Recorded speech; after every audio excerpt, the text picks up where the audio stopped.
জায়গায় বেজায়গায় আধুনিক শব্দটা ইউজ করি, এই পিছনে শব্দটার পিছনে যে দর্শন আছে এটা না বুঝেই আমরা ইউজ করি। আধুনিক কে? আধুনিক মানুষ হচ্ছে সে যে ধর্ম থেকে মুক্তি লাভ করতে পারছে, সে মানুষের ভালো, মানুষের কল্যাণ, সবার উপরে মানুষ সত্য, তাহার উপরে নাই, এই কনসেপ্টে যে আসতে পারছে সে হচ্ছে আধুনিক মানুষ।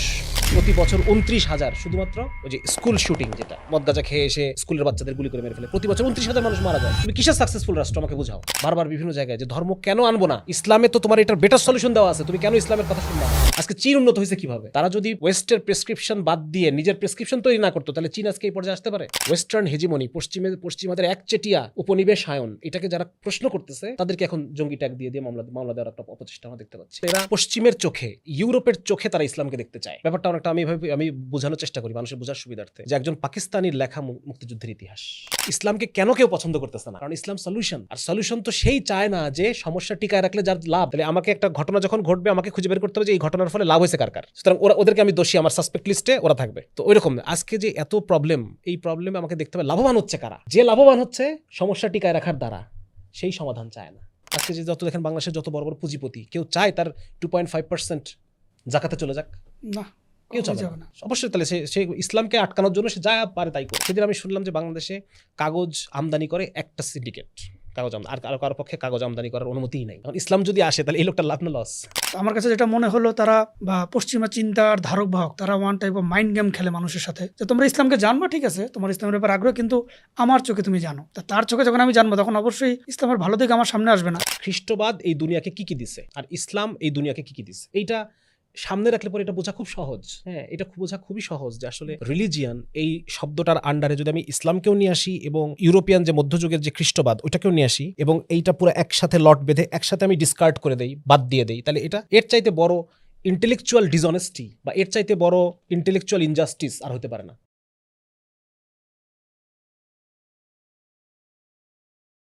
আসসালামু আলাইকুম রহমতুল্লাহ। আমন্ত্রণ জানাচ্ছি আমাদের আজকের আয়োজনে। আমাদের আজকের অতিথি ডক্টর শামসুল আরিফিন শক্তি ভাই। কেমন আছেন ভাই? জি আলহামদুলিল্লাহ, আল্লাহ ভালো রেখেছেন।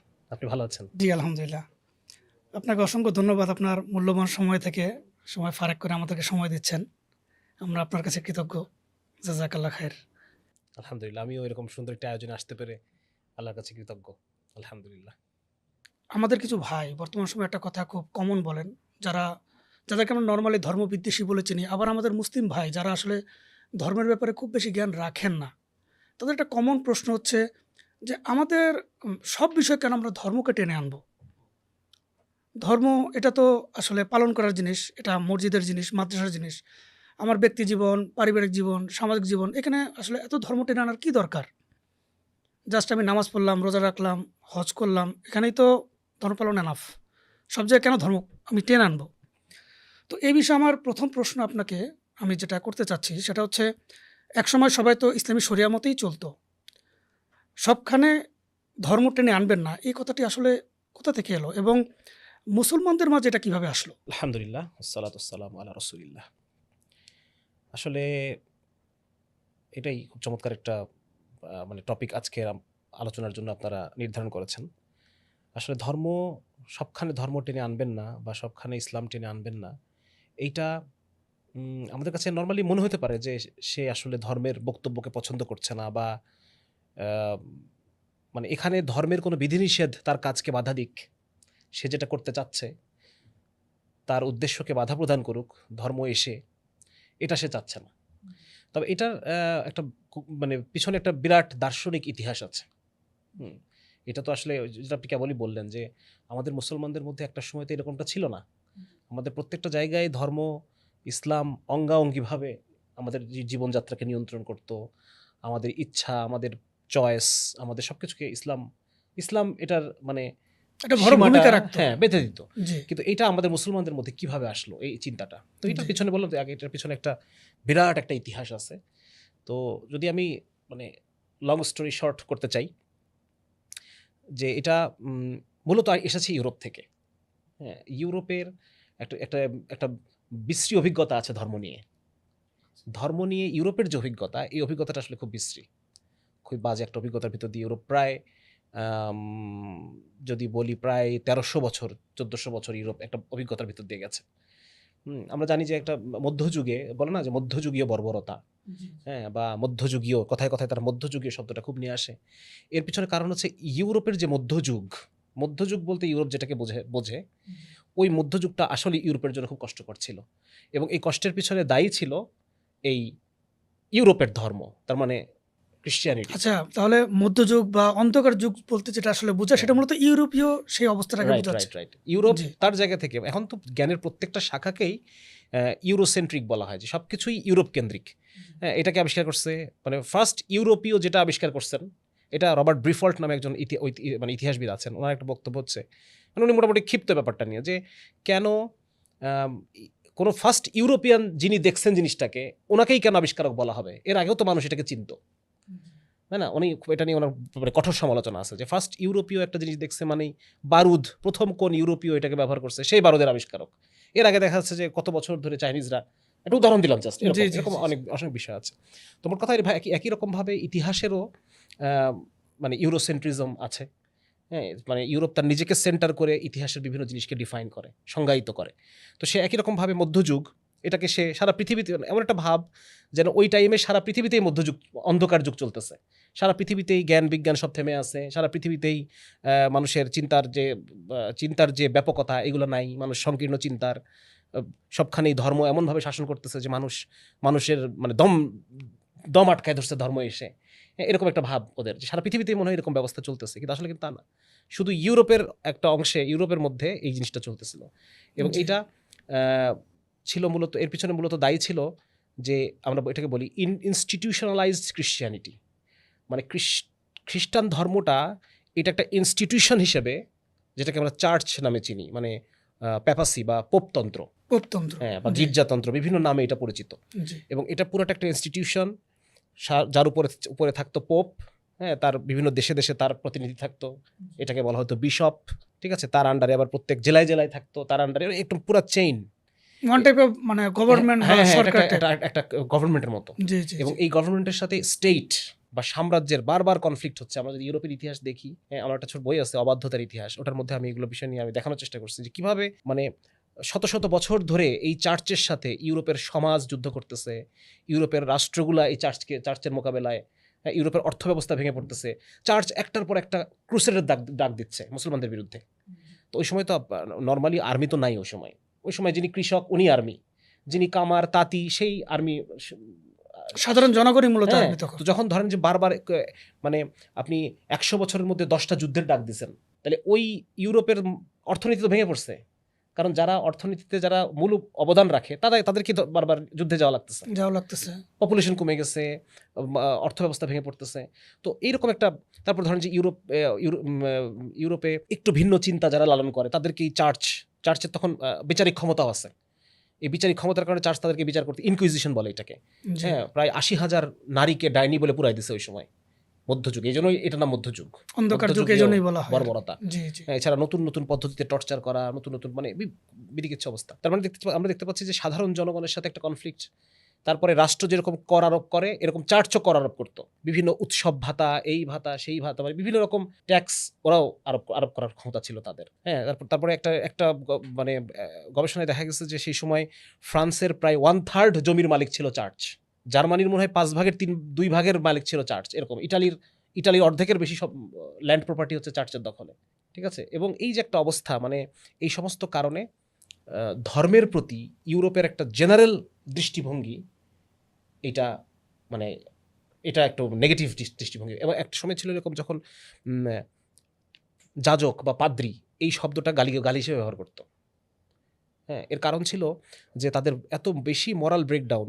যেমন ইউরোপদের ওদের খ্রিস্ট ধর্মের একটা কনসেপ্ট এরকম ছিল যে দুনিয়া ত্যাগ, এই দুনিয়ার মধ্যে থেকে আমরা প্রকৃত যে নাজাত এটা আমি পাবো না, এজন্য আমাকে মঠে গিয়ে থাকতে হবে, দূরে জি, জি, গিয়ে জি। সন্ন্যাস জীবন যাপন করতে হবে। সন্ন্যাসবাদ যেটাকে আমরা। হ্যাঁ, এবং দেখা যাচ্ছে যে কিছু মানুষ যেমন মানে ধর্মের প্রতি যারা একটু এসকেপিজম মনে করেন, যে ধর্মকে একটু অলসতার জাস্টিফিকেশন হিসেবে ব্যবহার করতে চায়, জি। এই ধরনের অনেক মানুষ তারা শহর ছেড়ে ওই মঠে গিয়ে থাকতো। এরকম অনেক সময় ছিল, দেখা যাচ্ছে মঠের অধিবাসীর সংখ্যা 60,000 এরকম, এবং ওখানে তারা দেখা যাচ্ছে বিয়ে শাদী করতেছে না, মেয়েরাও আছে ছেলেরাও আছে, মানে ব্যাপক যৌনাচার, হ্যান ত্যান, এই ইত্যাদি বিভিন্ন কারণে মঠবাসী এই শব্দটা গালিতে পরিণত হয়ে গেছিল একটা সময় ইউরোপে।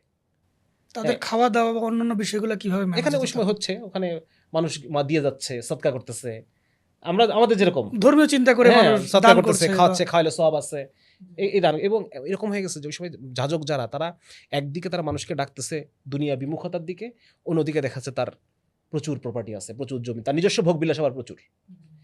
তো এইরকম একটা অবস্থা ইউরোপের একটা সময় গেছে, প্রায় 1000 বছরের উপরে এরকম একটা সময়, যখন খ্রিস্ট ধর্মের এই নিষ্পেষণে ইউরোপের মধ্যে একটা হাহাকার, একটা মুক্তির আশা। তো এর পরবর্তীতে আমরা দেখতে পাই যে যখন মুসলমানরা ইউরোপের, আমরা একটা দীর্ঘ সময় ইউরোপের স্পেন একটা জায়গা কিন্তু আমরা শাসন করছি, জি জি স্পেন এবং ইটালির সাউথ ইটালি যে জায়গাটা, এই জায়গাটা মুসলমানরা শাসন করছে। এবং এই সময় মুসলমানদের যে জ্ঞান বিজ্ঞান এবং কোরআনের যে আমভাবে কোরআনের যে নির্দেশনা, যে তুমি দূর দিগন্তে তুমি তাকাও, সেখানে তুমি আমার আয়াত দেখতে পাবে, হ্যাঁ, এবং তোমার নিজের মধ্যে তাকাও, তুমি আমার নিদর্শনগুলোকে তুমি দেখতে পাবা, তুমি তাকাও। তার মানে এই যে কোরআন মুসলমানদেরকে একটা জ্ঞানের দিকে, জ্ঞান অন্বেষণের দিকে এবং অনুসন্ধানের দিকে ধাবিত করছে। এই যে জিনিসটা, জ্ঞানের প্রতি যে একটা তাড়না, জি এইটা ইউরোপ স্পেন থেকে শিখছে মুসলমানদের কাছ থেকে। এবং সেই সময় ইউরোপের বিভিন্ন জায়গা থেকে পাদ্রীরা বা যারা জ্ঞান পিপাসু, তারা এই স্পেনের বিভিন্ন শহরগুলোতে এসে সেখানকার মুসলমানদের তৈরি করা বিভিন্ন বিশ্ববিদ্যালয়গুলো থেকে তারা শিখতো, এবং শিখে তারা নিজেদের দেশে গিয়ে এটাকে আবার প্রিচ করতো নিজেদের মতো করে। তো এরকম একটা জ্ঞানের আদান প্রদান ওই সময় হয়েছে। এবং এর ফলে ইউরোপের যে শিক্ষিত জনগোষ্ঠী, এই শিক্ষিত জনগোষ্ঠীর চিন্তার মধ্যে একটা ব্যাপক পরিবর্তন আসছে। হ্যাঁ, জ্ঞানের প্রতি অনুসন্ধিৎসা, অন্ধবিশ্বাসকে মেনে না নেওয়া। হ্যাঁ, দেখেন ইসলামে কিন্তু আমাদের বাই ডিফল্ট আল্লাহ তাআলা বলতেছেন, যখন কোনো ফাসিক তোমাদের কাছে কোনো খবর নিয়ে আসে, সেটাকে বিশ্বাস করো না, সেটাকে যাচাই করো।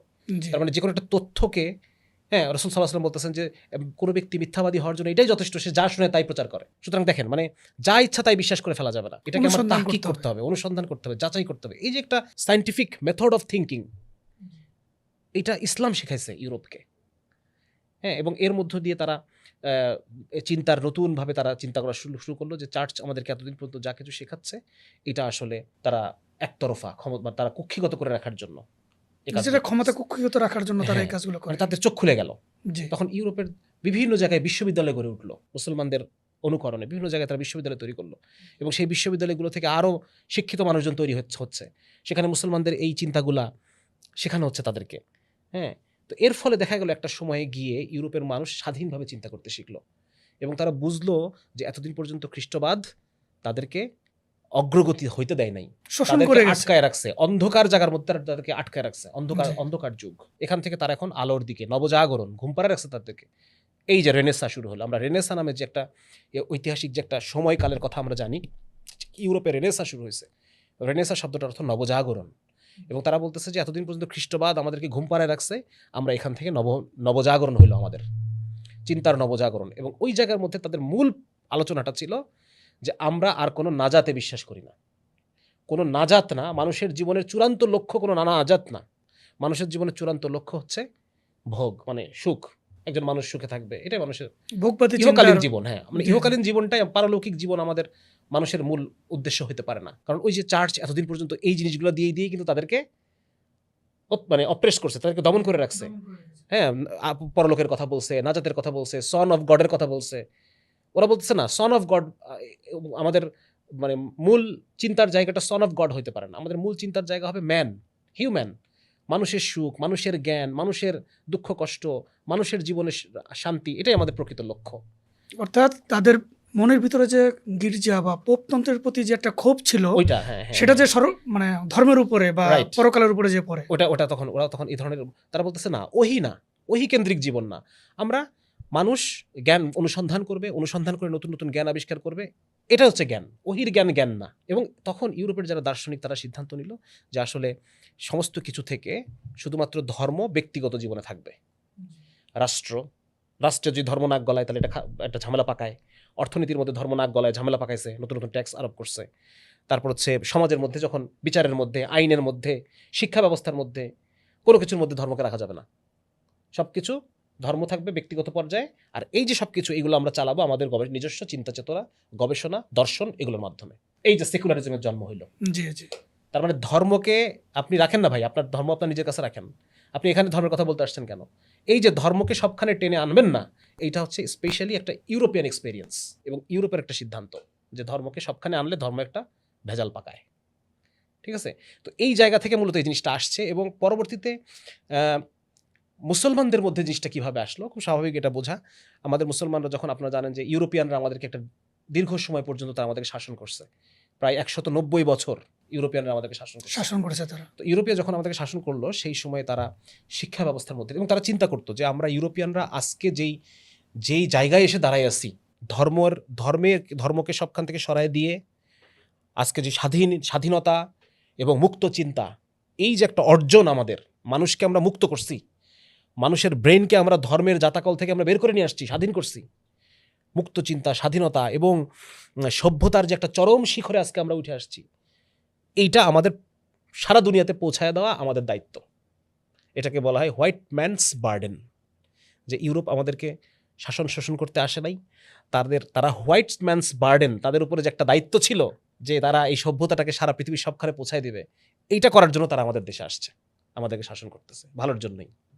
এই একটা জিনিস কিন্তু তারা আমাদের মাথার মধ্যে ঢুকাই দিল, মন মগজের মধ্যে, এবং তারা পরবর্তীতে 1835 সালে আমাদের শিক্ষা ব্যবস্থা পরিবর্তন করে ফেললো, আমাদের বিচার ব্যবস্থা পরিবর্তন করে ইউরোপীয় যে সেকুলার বিচার ব্যবস্থা সেটাকে নিয়ে আসলো, নতুন একটা শিক্ষা ব্যবস্থা তৈরি করলো যেটা সেকুলার শিক্ষা ব্যবস্থা, ওভারঅল সবকিছু পরিবর্তন করে। এবং এইটার মধ্য দিয়ে তারা আলটিমেটলি তাদের যে চিন্তা চেতনাগুলো যে ধর্মকে সবখানে আনা যাবে না, এই চিন্তাটা মুসলমানদের মধ্যে আস্তে আস্তে এটা চলে আসলো আমাদের মধ্যে। কিন্তু দুঃখের বিষয় হচ্ছে যে আসলে ওই সময়ে ধর্মকে সবখানে আনা যাবে না, এটা কি সব ধর্ম না খ্রিস্ট ধর্ম?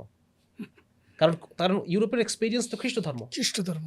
অথচ যেই সময়ে ইউরোপে অন্ধকার যুগ চলতেছে, ওই সময়ে প্যারালালি মুসলমানদের স্বর্ণযুগ চলতেছে, এবং মুসলমানদের স্বর্ণযুগের কারণ হচ্ছে ইসলাম ছাড়া মুসলমান তো কি ছিল? আরো বেদুইন ছিল, কিছুই ছিল না। তাদেরকে কোনো মানে পাশ দিয়ে আলেকজান্ডার রাজ্য বিস্তার করতে করতে চলে যাচ্ছে, আরবদের দিকে তাকাচ্ছে না যে এইগুলা মানে উষর মরুভূমি, এদেরকে আমার দখল করে আমার কোনো লাভ নাই, এইরকম একটা জাতি ছিল তারা। সেই জাতি মাত্র 50 বছরের মধ্যে সভ্যতা করে তুলছে একটা। হ্যাঁ, সে যে সভ্যতায় জ্ঞান, বিজ্ঞান, আইন, দর্শন, হ্যাঁ, সবচাইতে আদর্শ রাষ্ট্র, যে রাষ্ট্রের মধ্যে 1200 কিলো একজন নারী গহনা পরে একা চলে আসতেছে, তার দিকে কেউ ফিরে তাকাচ্ছে না। শুধু সভ্যতা গড়ে তুলেছে এমন না, অন্যান্য সভ্যতাকে চ্যালেঞ্জ করছে। হ্যাঁ, এরকম একটা অবস্থা, এবং সবচাইতে বড় 2টা সভ্যতাকে দখল করে ফেলছে অলরেডি। তো এইরকম একটা মুসলমানদের অবস্থা ছিল এইটা।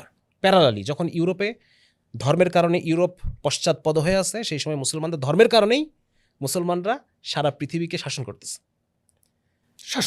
সভ্যতা শিখাচ্ছে। হ্যাঁ, তাহলে ইউরোপিয়ানরা এসে যখন আমাদেরকে শেখাইলো যে ধর্ম খারাপ, সবকিছু ধর্ম থেকে বাইর করে দাও, শুধুমাত্র ধর্ম ব্যক্তিগত পর্যায়ে থাকবে, তাহলে এটা ইউরোপের জন্য ঠিক ছিল। কিন্তু মুসলমানরা যখন এটাকে গ্রহণ করে নিল, তখন তারা অধঃপতন শুরু হলো। কোথা থেকে পড়ে গেল? ইউরোপ ধর্মকে সব জায়গা থেকে সেকুলারিজমের মাধ্যমে ইউরোপ উঠছে, আর মুসলমানরা সেকুলারিজমের দ্বারা নামছে, অধঃপতন হয়েছে। এই জন্য আমি একটা কথা মানে সবসময় বলি যে ইউরোপ নিজের গলা থেকে খুলে ফেলছে জিঞ্জির, আর আমরা নিজেদের গলা থেকে খুলে ফেলছি মালা। ইউরোপ মাথা থেকে বোঝা নামাইছে, আমরা মাথা থেকে মুকুট নামাইছি, মানে ইউরোপের অনুকরণ করতে গিয়ে। তো এই যে ধর্মকে সবখানে টেনে আনবেন না, এই জায়গাটার মানে এখান থেকে জিনিসটা আসছে। এবং ধর্মকে যদি আপনি সবখানে আনেন, আপনি মধ্যযুগীয়, আপনি পশ্চাৎপদ, আপনি বর্বর, আপনি আধুনিক না। ঠিক আছে, আপনি আধুনিক না। তো রেনেসাঁর সময়ে এই যে ধর্ম এগেনস্টে যে চিন্তা, এটাকে ওনারা বলতেছেন মানে রেনেসাঁ হিউম্যানিজম, মানে হিউম্যান কেন্দ্রিক চিন্তা। হিউম্যানই সব কিছু, হিউম্যানের জীবনের সুখ স্বাচ্ছন্দ্য, হিউম্যানের অর্জিত জ্ঞান, গবেষণালব্ধ জ্ঞান, এটাই সব কিছু। কোনো রিভেলেশন বা দুনিয়ার বাইরে মানুষের চাইতে মানে সুপার ন্যাচারাল কোনো কিছুকে আমরা আর ধর্তব্য করে এখানে রাখবো না। সুপার ন্যাচারাল কিছু থাকবে পার্সোনালি, তোমার পার্সোনাল জীবনে তুমি যে ধর্মে বিশ্বাস করো, কিন্তু স্কুলে এটা নিয়ে আসবা না। তুমি স্কুল পলিসিতে, শিক্ষা ব্যবস্থার মধ্যে এটা আনা যাবে না, এটা পাবলিক প্লেসে আনা যাবে না। ইভেন কোনো জায়গায়, কানাডায় সেদিন শুনলাম এক ভাইয়ের কাছে, কানাডার কিছু জায়গায় এরকমও আছে যেখানে পাবলিক প্লেসে আপনি কোনো রিলিজিয়াস সিম্বল ধারণ করতে পারবেন না, আপনি টুপি পড়তে পারবেন না, সেখানে কোনো পাবলিক প্লেসে কোনো রিলিজিয়াস সিম্বল এটা রাখা যাবে না, হিজাব পড়তে পারবেন না, মানে ধর্মটাকে তুমি ঘরের ভিতরে, হ্যাঁ, ঘর থেকে তুমি বের করতে পারবে না, কিন্তু তুমি পাবলিক প্লেসে এটা আনতে পারবে না। এই জন্য দেখবেন যে যখন ঢাকা ইউনিভার্সিটির বটমূল বৃক্ষে সবাই একসাথে জামাতে নামাজ পড়তেছে, তখন সেকুলারদের কিন্তু গায়ে চিরবির করে উঠতেছে। পাবলিকে আনা যাবে না, তুমি পার্সোনালি মসজিদের মধ্যে করো, মাদ্রাসার মধ্যে করো, হ্যাঁ, নিজের গণ্ডির বাইরে এখানে আনবে না। যখন আপনি এই জন্য দেখবেন যে কোনো কমিউনিটিতে আলেম ওলামা রাখা হয় না, কেন রাখা হয় না? যখন আপনি সংবিধান সংস্কার কমিটিতে একজন আলেম রাখবেন, তখন ওই আলেম কি বলবে? সে ধর্মের কথা বলবে, ধর্মের কথা বলবে। ধর্ম তো আনা যাবে না। তাহলে ধর্ম যদি আনি, আমার সেকুলার পবিত্রতা নষ্ট হবে। ধর্ম আনলে আমি সেকুলারিজম নাপাক হয়ে যাবে ধর্ম আনলে পরে। সুতরাং আলেম ওলামাকে কোনো কমিটিতে রাখা যাবে না। অর্থাৎ বর্তমান সরকার বা অতীতের যত সরকার তারা বিভিন্ন পলিসি মেকিং এর সময় হ্যাঁ, কোনো যে policy আলেম making ওলামাকে এ যে অ্যাভয়েড করছেন তার রাখা মূল যাবে না। পিছনে মূল আসলে এই যে এটাই নারী ছিল। কমিটি, জি কোনো আলেম থাকবে না এখানে, এমনকি মহিলা কোনো আলেমাও থাকবে না, কারণ আর থাকলেই সে ইসলামের কথা বলবে। ইসলামের কথা বললেই তো আমাদের সেকুলারিজমটা নাপাক হয়ে গেল। সুতরাং ধর্মকে আনা যাবে না, এবং ধর্মীয় কর্তৃপক্ষকে মার্জিনালাইজ করে রাখতে হবে, তাকে একদম মার্জিনের বাইরে রাখতে হবে। ধর্মীয় কর্তৃপক্ষকে বলতে হবে প্রতিক্রিয়াশীল, কখনো জঙ্গি বলতে হবে, প্রতিক্রিয়াশীল বলতে হবে, মূর্খ বলতে হবে, পশ্চাৎপদ বলতে হবে, মান্ধাতার আমলে বলতে হবে, কারণ সে আধুনিক হয়ে উঠতে পারে নাই। মানে যে কোনো ব্যাপারে তাকে একটা ট্যাগ দিয়ে ব্যাস পিছিয়ে রাখো তোমরা, হ্যাঁ, সামনে আনা যাবে যাতে না। করে তার ভয়েসটা আমার পর্যন্ত আসারই সুযোগ না পায়।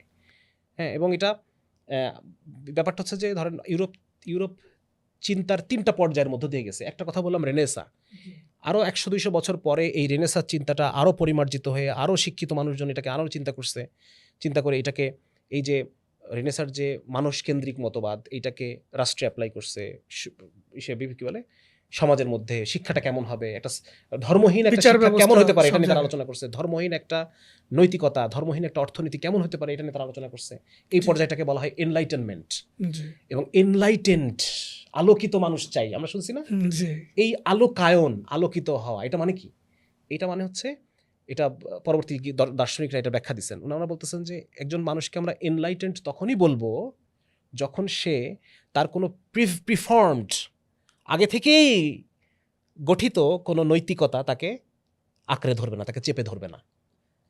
কোনো আগে থেকেই প্রিফর্মড কোনো নৈতিকতা থেকে সে স্বাধীন হতে পারছে, এই মানুষটাকে আমরা বলবো এনলাইটেন্ড মানুষ। তার মানে পরোক্ষভাবে ধর্মকে, হ্যাঁ, যে ধর্মের এথিক্যাল ফ্রেমওয়ার্ককে যে বিভিন্ন জায়গায় আনতে চায়, সে এনলাইটেন না, সে অন্ধকার মানুষ, আলোকিত হইতে পারে না, সে সে এখনো অন্ধকার রয়ে গেছে। অন্ধকারে রয়ে গেছে। আপনার এই কথার প্রসঙ্গে আসলে ইদানিং এর ভিতরে একটা ঘটনা আমার মনে পড়লো, হুম। যে তকমার কথাগুলো বললেন। তো ইদানিং এর ভিতরে আমরা ফ্যাসিস্ট আমলে দেখেছিলাম যে ইসলামের কথা বললে, ধর্মের কথা বললে জঙ্গি ট্যাগ দেওয়া, গুম করা, তারপরে বিভিন্ন মামলা দিয়ে তাকে দমানোর চেষ্টা করা হতো। আলহামদুলিল্লাহ আমাদের ছাত্র ভাই বা জনসাধারণের সম্মিলিত প্রচেষ্টায় আমরা ফ্যাসিস্ট সরকার থেকে মুক্তি পেয়েছি। আলহামদুলিল্লাহ। কিন্তু দুঃখের বিষয় হলো কয়েকদিন আগে আমরা দেখতে পেলাম যে আমাদের বর্তমান সময়ে 3 জন পরিচিত দায়ী প্লাস আরেকজন ভাই, তাকে ওভাবে আমি ব্যক্তিগতভাবে চিনি না, কিন্তু যেটা জানতে পেরেছি যে উনি ফ্যাসিস্ট আমলে প্রায় 7-8টা মামলার শিকার হয়েছিলেন এবং অনেক নির্যাতনের শিকার হয়েছেন। তো এই 4 জনকে মিলিয়ে বর্তমান সরকার একটি জঙ্গি মামলা দিয়েছেন। এই বিষয়টাকে আপনি কিভাবে দেখেন বা কিভাবে বিশ্লেষণ করবেন? এই যে আজকের আলোচনার প্রেক্ষিতে যদি আমি চিন্তা করি আমরা, যে আওয়ামী লীগ সরকার কিন্তু চলে গেছে, তাহলে এখন কারা এই কাজটা করতেছে? আওয়ামী লীগ তো এখন নাই। জি জি, হ্যাঁ, ফ্যাসিস্ট সরকার তো নেই, তো এটা কারা নাই করতেছে? বা দেখেন যে আমেরিকার ওয়ার অ্যান্ড টেরর যে ন্যারেটিভ, জি সন্ত্রাসের বিরুদ্ধে যুদ্ধ, অনন্ত যুদ্ধ, এই ন্যারেটিভটাও এখন মোটামুটি দুর্বল বলা যায়। মানে এটাকে এখন এটা আমেরিকার এখন প্রধান প্রায়োরিটি না। এখন প্রধান প্রায়োরিটি হচ্ছে চীন কেন্দ্রিক যে একটা অর্থনৈতিক হুমকি আমেরিকার সামনে আছে, অর্থনৈতিক, এটা নিয়ে এখন তার মূল পরিকল্পনা, জিওপলিটিক্যাল তাদের সিদ্ধান্তগুলো এখন এটা নিয়ে। এখন সন্ত্রাস আর 1 নাম্বার না, কিন্তু এখন জি 2001 সালের পর থেকে সন্ত্রাসটা যেরকম তাদের 1 নাম্বার ছিল। আচ্ছা, তাহলে এখন এটা কারা করতেছে, কেন করতেছে এটা? তো দেখবেন যে যাদের নামে এইগুলো মানে এই মামলাগুলো দেওয়া হলো, এনারা আসলে কি করেন? এনারা সবাই ইসলামের প্রতিনিধি, তারা ইসলামের কথা বলেন, তারা শরিয়া রাষ্ট্রের কথা বলেন। জি। এই দেখেন, তারা রাষ্ট্রে ইসলাম নিয়ে চলে আসছে। কমন কিন্তু এটা আছে, শরিয়া রাষ্ট্রের কথা সবাই বলে, সবাই বলতেছে ইসলামী অনুশাসন, রাইট। এই যে জি, জি। প্রবলেম তো এখানেই, ইসলামী অনুশাসন, ইসলামকে আপনি ব্যক্তিগত পর্যায় থেকে বাইর করে এনে আপনি রাষ্ট্রের মধ্যে কেন আনবেন?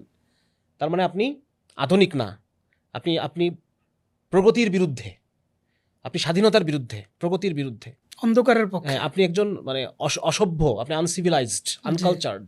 ঠিক আছে? সুতরাং এই যে তার মানে এখন কারা চাচ্ছে এটা? এখন তারাই চাচ্ছে যারা নিজেকে আলোকিত মানুষ মনে করে, যারা ইউরোপের অন্ধ অনুসরণ করতে চায় প্রতিটা ক্ষেত্রে, এবং ইউরোপের অন্ধ অনুসরণের মধ্য দিয়ে তারা ইউরোপকে খুশি করতে চায়। তারা বলবে যে আমরা গণতন্ত্র চাই, কিন্তু বাংলাদেশের মানুষ যেটা চায় সেটা তারা চায় না। তারা কাউকে খুশি করতে চায়, খুশি করে তারা ক্ষমতায় থাকতে চায়। ঠিক আছে না? সুতরাং এই জায়গাটায় আমি মনে করি যে এই জায়গায় এটা বোঝার খুব এই পিছনে যে দার্শনিক যে অবস্থানটা, যে কেন ইসলাম নিয়ে কথা বললে আমার মুখকে বন্ধ করে দেওয়া হবে, এটা আমাদের খুব ভালো করে বোঝা উচিত। কারণ আমরা ইসলামটাকে একটা ব্যক্তিগত পরিসর থেকে বের করে এনে আমরা পরিবারে ইসলাম দেখতে চাচ্ছি। আমরা ইসলামী সমাজের কথা বলতেছি। আমরা ইসলামী অর্থনীতি যে ইউরোপের ওই এনলাইটেন্ড অর্থনীতি থেকে ইসলামের অর্থনীতি অনেক গুণ ভালো। জি গরিবের অর্থনীতি এটা, গরিব মানুষ আজকে মজলুম, এই গরিবকে কিভাবে বাঁচানো যায় সেই চিন্তা সেই প্রেসক্রিপশন ইসলামে আছে। হ্যাঁ, জাকাতের কথা বলতেছে, তাহলে স্বাভাবিকভাবে যার মানে কয়েক হাজার কোটি টাকার প্রপার্টি আছে সে তো জাকাত দিতে চাবে না, কারণ ইসলাম তো তার কাছ থেকে জাকাত জোর করে আদায় করবে, যে দিতে চাবে না। সুতরাং এই যে ইসলামের যে প্রতিটা জিনিসকে ভিলিফাই করা, ভিলেন বানানো, হ্যাঁ, এটাই আলটিমেটলি জিনিসটা এইটাই, যে যারা আধুনিকায়নের নামে, আলোকায়নের নামে, আমি ওটাই বলতেছিলাম যে এই যে এনলাইটেনমেন্ট যে পিরিয়ডটা পার হয়েছে, এর পরের যে পিরিয়ডটা, এটাকে বলা হয় মডার্নিটি আচ্ছা বা আধুনিকতা। আমরা তো জায়গায় জায়গায় আধুনিক শব্দটা ইউজ করি, এই শব্দটার পিছনে যে দর্শন আছে এটা না বুঝেই আমরা ইউজ করি। আধুনিককে, আধুনিক মানুষকে, প্রত্যেকটি শব্দের পিছনে তো একটা দর্শন আছে অবশ্যই। আধুনিক মানুষ হচ্ছে সে যে ধর্ম থেকে মুক্তি লাভ করতে পারছে। ধর্মের ফ্রেমওয়ার্কের ভিতর সে চিন্তা করে না, সে চিন্তা করে ধর্ম থেকে উপরে উঠে সে মানুষের ভালো, মানুষের কল্যাণ, সবার উপরে মানুষ সত্য, তাহার উপরে নাই, এই কনসেপ্টে যে আসতে পারছে সে হচ্ছে আধুনিক মানুষ। মানে বর্তমান ওয়ার্ল্ডের যারা পলিসি মেকার তাদের কাছে আধুনিক বা স্মার্ট মানুষ হচ্ছে আধুনিক তুমি মানে এটা, ধর্মকে আধুনিক পিছনে মানে রাখো। এটা। হ্যাঁ, তার মানে মোল্লা মৌলবী আধুনিক হতে পারে নাই। আজকে আমরা যারা ইসলামী রাষ্ট্রের কথা বলতেছি, আমরা আধুনিক হতে পারি নাই, আমরা প্রাচীন যুগের মান্ধাতার আমলের মানুষ। সুতরাং এদেরকে বন্ধ করতে হবে মানুষের স্বার্থেই। কেন? কারণ এরা নারীকে অধিকার দেয় না। আরো মজার ব্যাপার হচ্ছে যে মধ্যযুগীয় যে ব্যাপারটা, এটা ছিল তাদের মূলত, কিন্তু তারা আমাদের দিকে ট্যাগ দেয়, এরা মধ্যযুগে বর্বরতে আনতে চাচ্ছে। এই জাতীয় বিষয়গুলো মূলত এই কারণেই তারা করে। অথচ মধ্যযুগ ছিল সবচেয়ে সাকসেসফুল। জি জি, মধ্যযুগে যে ধরনের রাষ্ট্র মুসলমানরা তৈরি করছে, আজকে পর্যন্ত আমেরিকাতে প্রতি বছর 29,000 শুধুমাত্র ওই যে স্কুল শুটিং, যেটা জি জি, ওই যে মদ গাঁজা খেয়ে এসে স্কুলের বাচ্চাদের গুলি করে মেরে ফেলে, প্রতি বছর 29,000 মানুষ মারা যায়। তুমি কিসের সাকসেসফুল রাষ্ট্র আমাকে বুঝাও? শুধু কাগজে কলমে বড় বড় ছোট বাচ্চাদের তোমরা পারোনি দিতে। হ্যাঁ, মানে বাস্তবতা, মানুষের সাইকোলজিক্যাল ব্রেকডাউন হয়ে গেছে। তো ওরা এমন একটা রাষ্ট্র তৈরি করে রাখছে যেখানে মানুষ অসুখ তৈরি হবে, মানুষ অসুস্থ হয়ে পড়বে আস্তে আস্তে। তাই হচ্ছে। সেখানে সুইসাইডাল টেন্ডেন্সি অনেক বেশি। তারপর ইউরোপ কি বলে, দক্ষিণ আমেরিকার রাষ্ট্রগুলো থেকে প্রতি বছর 20 লক্ষ শিশুকে পাচার করা হয় ইউরোপ এবং আমেরিকার ব্রথেলগুলোতে। তুমি কিসের আধুনিকতা দাবি করতেছো? ফিলাডেলফিয়ার একটা ভিডিও দেখলাম, মানে রাস্তায় মানুষ নেশা করে পড়ে আছে। 21 বছর হলে তারা রাষ্ট্রীয়ভাবে অধিকার পায় ড্রাগ নেওয়ার জন্য। চিন্তা করা যায়। সুতরাং মানে আজকে আমাদেরকে কি প্রশ্ন করতে হবে? তাহলে আমাদেরকে সব সময় কন্টিনিউয়াস এই প্রশ্নটা আমাদের করে যেতে হবে যে ইউরোপ এবং আমেরিকার যে মতাদর্শ, এটা কোন কোন জায়গায় তুমি আমার চেয়ে বেটার, আমাকে বুঝাও। তুমি ইসলামের চাইতে বেটার কিসে? আজকে যে ইউরোপিয়ানরা নিজেদের চিন্তাধারা বা নিজেদের সভ্যতাকে শ্রেষ্ঠ মনে করে, হোয়াইট সুপ্রিমেসি, তারা সুপ্রিম মনে করে, এবং এটাকে অন্যান্য এলাকার মধ্যে উপরে চাপাই দেওয়ার চেষ্টা করে যে তোমরা এটা করতেছো, এটা কোন যুক্তিতে করতেছো, কোন কোন জায়গায় তুমি আমার শ্রেষ্ঠ, আমাকে বুঝাও। এই চ্যালেঞ্জটা আজকে আমাদের মুসলমানদের পক্ষ থেকে আসা উচিত বারবার বিভিন্ন জায়গায়, যে ধর্ম কেন আনবো না? ইসলামে তো তোমার এটার বেটার সলিউশন দেওয়া আছে, তুমি কেন ইসলামের কথা শুনবা না? আজকে দেখেন এই যে সংবিধান সংস্কার করবে, সংবিধান সংস্কার করার জন্য আমেরিকা থেকে একজন আমেরিকান সিটিজেনকে এনে, doctor Ali Riaz, American citizen, ওনাকে নিয়ে এসে ওনার প্রধান চিফ বানায় করতেছে। তো এরকম প্রত্যেকটা জায়গায় যদি আমি পশ্চিমের অন্ধ অনুসরণ করতে থাকি, তাহলে তো আমার নিজস্ব আইডেন্টিটি। আজকে চীন উন্নত হয়েছে কিভাবে? তারা যদি ওয়েস্টের প্রেসক্রিপশন বাদ দিয়ে নিজের প্রেসক্রিপশন তৈরি না করতো, তাহলে চীন আজকে এই পর্যায়ে আসতে পারতো না। কোনো রাষ্ট্রের পক্ষেই সম্ভব না যে কারো অন্ধ অনুকরণের মধ্য দিয়ে আসল স্বাধীনতা লাভ করা। মানে এটা পাইতে হলে পরে আমাদেরকে নিজস্ব চিন্তা চেতনা ডেভেলপ করতে হবে। আমাদের ওন লিগাসিতে অনেক বেশি কিছু আছে যেটা আজকে ইউরোপের সে অর্জন নাই। তাহলে পরে আমি কেন অন্ধ অনুকরণ করব? তো এই জায়গায় তারা যে সিস্টেমেটিক্যালি আমাদের ইসলামের যে ন্যারেটিভগুলোকে, এটাকে যে সাইড করে রাখার একটা অপচেষ্টা, এই জঙ্গি ট্যাগ ওটারই একটা অংশ, একটা প্রকাশ বলে আমি মনে করতেছি। যে ইসলামের কথা এই জায়গায় আসবে না, কারণ দেখবেন যে যুব সমাজের মধ্যে এখন ব্যাপকভাবে যুব সমাজ ইসলামকে জানতে চাচ্ছে, ইসলামকে বুঝতে চাচ্ছে। ইসলামের রাষ্ট্রকল্প, ইসলামের অর্থনৈতিক ব্যবস্থার যে মডেল, ইসলামী সমাজ ব্যবস্থার যে মডেলগুলো আছে, এইগুলো ইয়াং জেনারেশন বুঝতে চাচ্ছে। হ্যাঁ, আপনি দেখবেন ভার্সিটির দাড়ি টুপি মানুষের সংখ্যা অনেক বেশি, যে কোনো সময়ের চেয়ে। বোরখা পরা মেয়েদের সংখ্যা ভার্সিটিতে অনেক বেশি, মানে নাস্তিক মুরতাদদের জ্বলন উঠে যাচ্ছে। লক্ষ্য করবেন যদি ওদের আইডিগুলো দেখা যায়। হ্যাঁ, মানে এই যে একটা অবস্থার পরিবর্তন হচ্ছে, এটাকে তারা মেনে নিতে পারতেছে না। এবং এইটার পিছনে যেই প্রিচারগুলার, যেই দায়রা ইসলামের ওই মডেলগুলোকে তুলে ধরতেছে যুক্তির সাথে, ওয়েস্টার্ন হেজিমনি, পশ্চিমাদের একচেটিয়া উপনিবেশায়ন, এটাকে যারা প্রশ্ন করতেছে তাদেরকে এখন জঙ্গি ট্যাগ দিয়ে দিয়ে মামলা দেওয়ার একটা অপচেষ্টা আমরা দেখতে পাচ্ছি। তাদেরকে দমিয়ে দেওয়ার চেষ্টা হ্যাঁ। করা হচ্ছে। সুতরাং এই জায়গাটা আমাদেরকে একটু অন্যভাবে বুঝতে হবে। ইনস্ট্যান্ট কিছু বিষয় তো আছেই, কিছু ফ্যাক্টর আছে, আবার কিছু দীর্ঘমেয়াদী কিছু ফ্যাক্টর আছে যেটা সামনে নাই কিন্তু চিন্তার মধ্যে আছে। জি, জি। আসলে বিষয়টা তো এমনই যে আমি যদি কাউকে অন্ধ অনুকরণ করি, সেক্ষেত্রে তো কখনোই আমার পক্ষে সম্ভব না স্বাধীনভাবে চিন্তা করা, রাইট। নিজেকে গড়ে তোলা। তো এখানে আরেকটা প্রশ্ন প্রাসঙ্গিক আমি একটু করতে চাচ্ছিলাম, সেটা হচ্ছে যারা বর্তমানে বাংলাদেশের পলিসি মেকার, যেমন আপনি বলেন আলী রিয়াজ বা এই জাতীয় যারা আছে বা বামপন্থী চিন্তাধারা যারা আছে, তারা তো ইসলাম সম্বন্ধে কিছু না কিছু পড়াশোনা করেছে। তারা তো বুঝতে পারছে যে না, আসলে পশ্চিমা ধাঁচ থেকে আমি যদি ইসলামী ধাঁচে আসি তাহলে আমার দেশ আরো উন্নত হবে। তো সেক্ষেত্রে একটা তো কথা নর্মাল আমি শুনি, নিজের ভালো পাগলেও বুঝে। তো এই ক্ষেত্রে তারা কেন ইসলামের অ্যাগেনিস্টে যাচ্ছে বারবার? এর পিছনে আসলে মূল চালিকা শক্তিটা মূলত কোন জায়গায়? আচ্ছা, এটা একটা মানে আরেকটা গুরুত্বপূর্ণ প্রশ্ন যে আসলে তারা তো কিছু তো পড়াশোনা তারা করছেই। জি, এখন কিছু পড়াশোনা করার ক্ষেত্রে যেটা মূল প্রবলেম হয়ে দাঁড়ায়, আমি একটু আগেই বললাম যে আমরা সব কিছুকে ইউরোপের চোখে দেখি। ইউরোপ এবং আমেরিকা, মানে ইসলামকেও দেখবেন, এই যে এই সমস্ত যারা এডুকেটেড শ্রেণী আমাদের যারা, এরা যখন সিরাত পাঠ করে ওইটাও পরে কোনো একজন ইউরোপিয়ানের লেখা সিরাত পড়ে। জি, যেমন আপনি জানেন কিছুদিন আগে প্রথমা প্রকাশনী তারা আলফ্রেড গিওম তার অনুবাদ করা যে ইবনে ইসহাকের সিরাত অনুবাদ করছে আলফ্রেড গিওম, জি। সেখান থেকে অনুবাদ করছে বাংলাতে প্রথমা প্রকাশনী। কেন বাংলাদেশে কি এই পরিমাণ আলেম নাই যারা সরাসরি ইবনে ইসহাকের আরবি থেকে অনুবাদ করে আপনাকে দিতে পারে? আছে। তাহলে এই কাজটা আমরা কেন করলো না? এখানে এই কাজটা থেকে আমরা কিন্তু এই জিনিসটা, আপনার প্রশ্নের উত্তরটা আমরা বুঝতে পারি কিছুটা। সেটা হচ্ছে যে এক নম্বর, এরা পশ্চিমের চোখে, ইউরোপের চোখে তারা ইসলামকে দেখতে চায়। ব্যাপারটা অনেকটা আমি বোঝানোর চেষ্টা করি মানুষের বোঝার সুবিধার্থে, যে একজন পাকিস্তানির লেখা মুক্তিযুদ্ধের ইতিহাস, একজন পাকিস্তানি আর্মি জেনারেলের লেখা মুক্তিযুদ্ধের ইতিহাসটা কেমন হবে? এখানে কি কি অথেন্টিক জিনিস থাকবে? বেসিক তো পুরো বাঙালিদের বিরোধী যাবে, সব বেসিক কথা। স্বাভাবিক। জি, একই রকম ভাবে যদি কেউ ইউরোপের সাথে মুসলমানদের 1000 বছরের বেশি যুদ্ধের ইতিহাস, হ্যাঁ, সেই যে ক্রুসেড শুরু হয়েছে দশম শতাব্দী থেকে, তখন থেকে শুরু করে ইউরোপের সাথে উসমানী সালতানাত থেকে শুরু করে নিয়ে বছরে 1000 বছর ধরে ইউরোপের সাথে আমাদের যুদ্ধ চলতেছে। এখনো পর্যন্ত সিভিলাইজেশনাল ক্ল্যাশ, যেটা সভ্যতার যে যুদ্ধ, এই যুদ্ধ ইউরোপের সাথে আমাদের চলতেছে। অন্যান্য সব সভ্যতা ইউরোপিয়ান চিন্তা দর্শনগুলোকে মেনে নিছে, মুসলমানরা এখনো মানে নাই। জায়গায় জায়গায় মুসলমানরা বিদ্রোহ করতেছে, স্বাধীনতা আন্দোলন ফাইট করতেছে, হচ্ছে এখনো তাদের সাথে, হ্যাঁ, চিন্তাগত অনেক fight চিন্তাগত মাঠে ময়দানে যুদ্ধ হচ্ছে। হচ্ছে। জি, এই যুদ্ধগুলোকে তারা টেরোরিজম নাম দিয়ে তারা অফ করার চেষ্টা করতেছে বিভিন্ন জায়গায়। তো যেটা বিষয় যে এইটা তো চলতেছে, তার মানে ইউরোপের দৃষ্টিতে যদি আমরা ইসলামকে দেখি তাহলে পরে তো আমি ইসলামের ওই রূপটাই পাবো যে রূপটা আসলে আমার কাছে মনে হবে অকেজো। হ্যাঁ, এই যে যারা পলিসি মেকার এরা সব দেখবেন যে এরকম ইউরোপিয়ান চিন্তাধারার মানুষ। মানে তারা ইসলামকে জানে আসলে ইউরোপের চোখে, হ্যাঁ, কিন্তু মুসলমানের চোখে, তারা ইসলামের চোখে দেখে না। না, দেখে না। তারা বিভিন্ন ফল্ট দেখে, বিভিন্ন প্রবলেম দেখে, কিন্তু সলিউশন যে ইসলামে আছে আমার মনে হয় যে তারা মানে এটা হয় জানে, আইদার জানে না তাদের সোর্সের কারণে, দুই না অথবা জানলে পরেও তারা এটাকে মানে আরেকটা জিনিস হতে পারে, সেটা হচ্ছে এটা গেলে একটা পয়েন্ট বললাম যে তারা কেন মানে না। জি, আর দুই নম্বর হচ্ছে আরেকটা পয়েন্ট এরকম আনা যায় যে সেটা হচ্ছে যে যেমন ধরেন এই দুনিয়া এখন ক্যাপিটালিস্টিক্স, পুরো দুনিয়াটাই চালাচ্ছেই ব্যবসায়ীরা, হুম, মাল্টিন্যাশনাল কোম্পানি ইন্ডাস্ট্রিজ, তারা যাদের থেকে লোন নেয় তারা, মানে মোট কথা ব্যবসায়ীরা দুনিয়া চালাচ্ছে। এবং এই ব্যবসায়ীরা দুনিয়া চালানোর ক্ষেত্রে তারা যে পলিসিগুলো গ্রহণ করছে ইসলামী প্রত্যেকটা পলিসির বিরুদ্ধে। আপনি একজন মানুষকে ধ্বংস করে দিয়ে ব্যবসা করতে পারবেন না। আপনি একই সাথে ডিজিজ প্রডিউস করবেন, একই সাথে ওষুধ উৎপাদন করবেন, এটা কি ইসলাম এটা অনুমোদন দিবে? এটা না, এটা তো দিবে না, কখনোই এটা। দিবে না, কখনোই দিবে না। সুতরাং এই বর্তমান বিশ্ব ব্যবস্থা এই কারণে মানে ইসলামকে স্পেস দিবে না। দুইটা রিসার্চের কথা আপনাদেরকে আমি শোনাই। একটা রিসার্চ ওনারা বলতেছেন যে পরিবারে যিনি বাবা, এই বাবা কেন থাকা দরকার, বলতেছে বাবা সন্তানকে কি শেখায়, ডিটারেন্স শেখায়, সন্তানকে কম্পালসিভ কনজিউম করা থেকে বাধা দেয়। কম্পালসিভ কনজিউম জিনিসটা কি?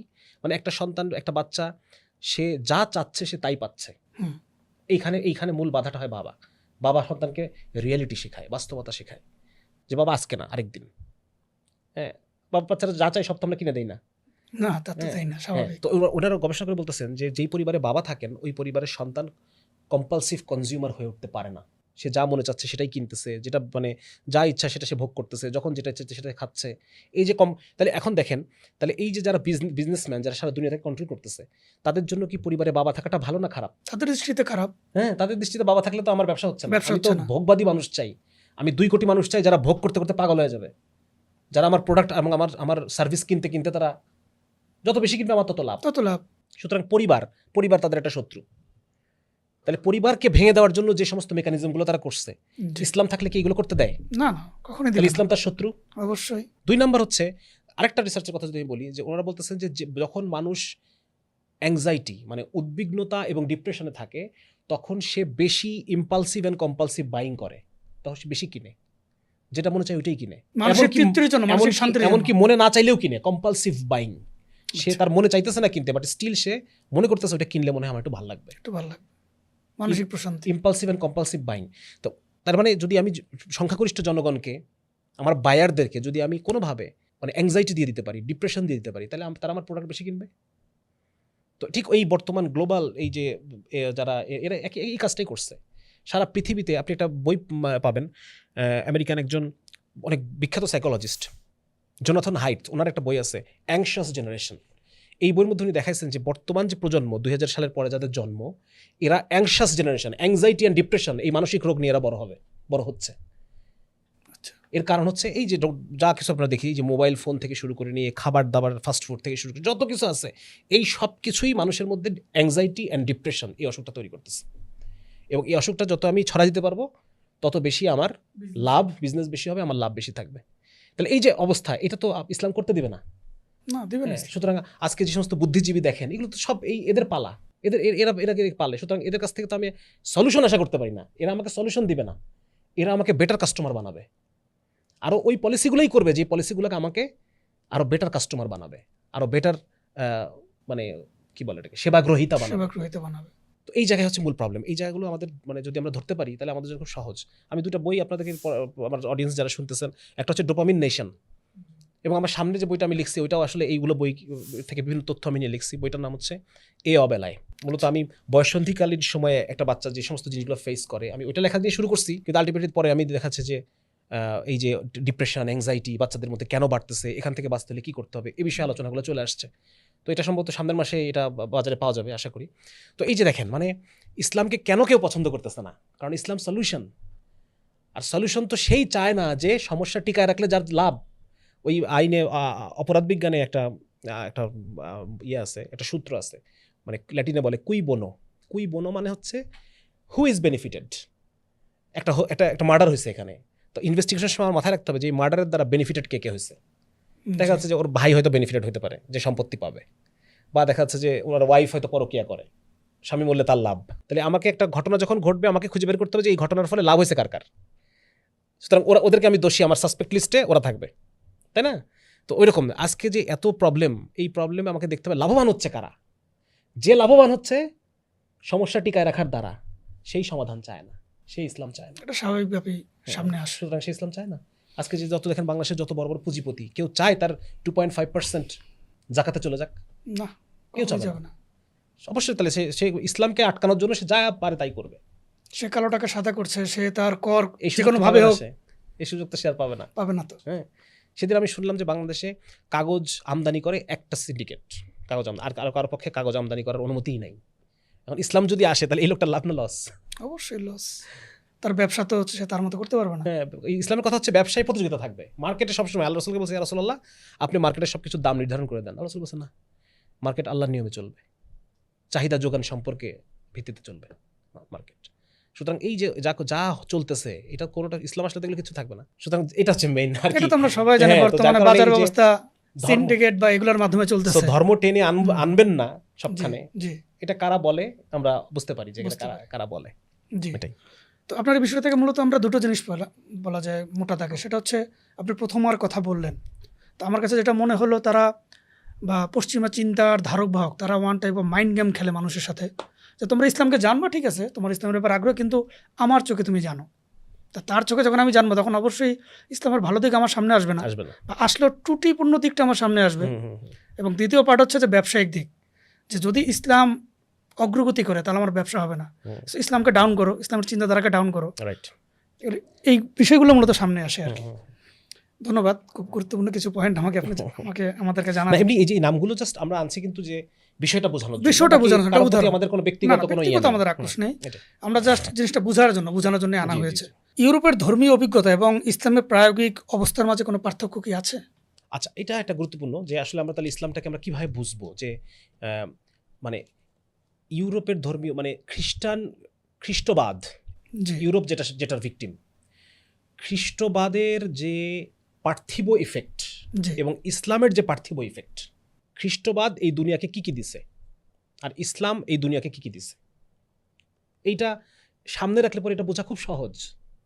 হ্যাঁ, এটা বোঝা খুবই সহজ যে আসলে রিলিজিয়ান এই শব্দটার আন্ডারে যদি আমি ইসলামকেও নিয়ে আসি এবং ইউরোপিয়ান যে মধ্যযুগের যে খ্রিস্টবাদ ওইটাকেও নিয়ে আসি এবং এইটা পুরো একসাথে লট বেঁধে একসাথে আমি ডিসকার্ড করে দেই, বাদ দিয়ে দেই, তাহলে এটা এর চাইতে বড় ইন্টেলেকচুয়াল ডিসঅনেস্টি বা এর চাইতে বড় ইন্টেলেকচুয়াল ইনজাস্টিস আর হতে পারে না। কারণ ইসলামের পার্থিব ইফেক্ট এবং খ্রিস্টবাদের পার্থিব ইফেক্ট দুটো তো মানে ক্লিয়ার কন্ট্রাস্ট, দুটো একদম স্পষ্ট বিপরীতমুখী। যেখানে ইউরোপে খ্রিস্টবাদ মানুষকে স্বাধীন চিন্তাভাবনা করার ক্ষমতাকে আটকায় রাখছিল, সেখানে ইসলাম এসে বলতেছে যে তুমি দূর দিগন্তে তাকাও, আফালা তাকিলুন, তুমি কি দেখো না, তোমার কি আক্কেল নাই, তুমি কি শোনো না, তুমি কি বোঝো না, তুমি দূর দিগন্তে তাকাও আর আমার আয়াত দেখো, তুমি তোমার নিজের শরীরের ভিতরে তাকাও আর আমার আয়াত দেখো, আমার নিদর্শন দেখো। যেখানে তারা জ্ঞানকে আটকায় রাখছে সেখানে ইসলাম বলতেছে তুমি ওপেন, তুমি দেখো, তুমি আবিষ্কার করো, ছোট থেকে ছোট তথ্য তোমার সামনে আসলে তুমি যাচাই যাচাই করো, তথ্য জি। যাচাই করো, অন্ধবিশ্বাস করো না। ওখানে খ্রিস্টবাদ বলতেছে বিশ্বাস করো, 1+1+1=1, বিলিভ ইট। আর ইসলাম বলতেছে না, তুমি যাচাই করো, বিলিভ করো না, আগেই বিলিভ করো না, যাচাই করো। তো এই যে পার্থক্য দেখেন, মানে মূল এপিস্টেমোলজি অ্যান্ড অন্টোলজি, মানে কোনো একটা বিষয়কে ডিফাইন করা এবং কোনো একটা জায়গা থেকে জ্ঞান কোনটা সত্য কোনটা মিথ্যা, এই যে একটা জ্ঞানের মূল যে জায়গাটা, ওই জায়গায় তো খ্রিস্ট ধর্ম আর ইসলাম আলাদা। জি ও বলতেছে তুমি বিশ্বাস করো, জাস্ট চোখ বুঝে বিশ্বাস করো। ইসলাম বলতেছে না, তুমি যাচাই করো, সত্য মিথ্যা যাচাই করো। ও বলতেছে তুমি বাইরে এত কিছু চিন্তা করার দরকার নেই, বাইবেলে যা বলা আছে তাই। ইসলাম বলতেছে না, তুমি নেচারকে এক্সপ্লোর করো, ন্যাচারাল সায়েন্সকে তুমি ডিসকভার করো, তুমি আবিষ্কার করো। পার্থক্য 2 নম্বর দেখেন, যদি আরও বলি যে ওই সময় খ্রিস্ট ধর্মের কারণে ইউরোপের ইকোনমি ধ্বংস হয়ে গেছে, একটার পর একটা ক্রুসেড হয়েছে, হ্যাঁ, বিভিন্ন ধরনের ট্যাক্স এই সেই, চার্চ নিজেই বিশাল প্রপার্টির মালিক হয়ে গেছে, সেগুলো থেকে খাজনা চার্চ নিচ্ছে, মানে একটা ইকোনমিক একটা ডিজাস্টার চলতেছে ইউরোপে। আর ইসলাম যখন ক্ষমতায় আসছে তখন ইসলাম সবচেয়ে দ্রুততম সভ্যতা নির্মাণ করছে। ইসলাম সেখানে সবচাইতে এমনও জায়গা আছে যে আমরা জানি যে সেখানে জাকাত নেওয়ার মতো মানুষ নাই। জি জি মানুষ খুঁজে পাওয়া যায় না। ইয়েমেনে জাকাত নেওয়ার মতো মানুষ নাই। ইফ্রিকিয়া যেটা তিউনিশিয়া আজকে, জাকাত নেওয়ার মতো মানুষ নাই।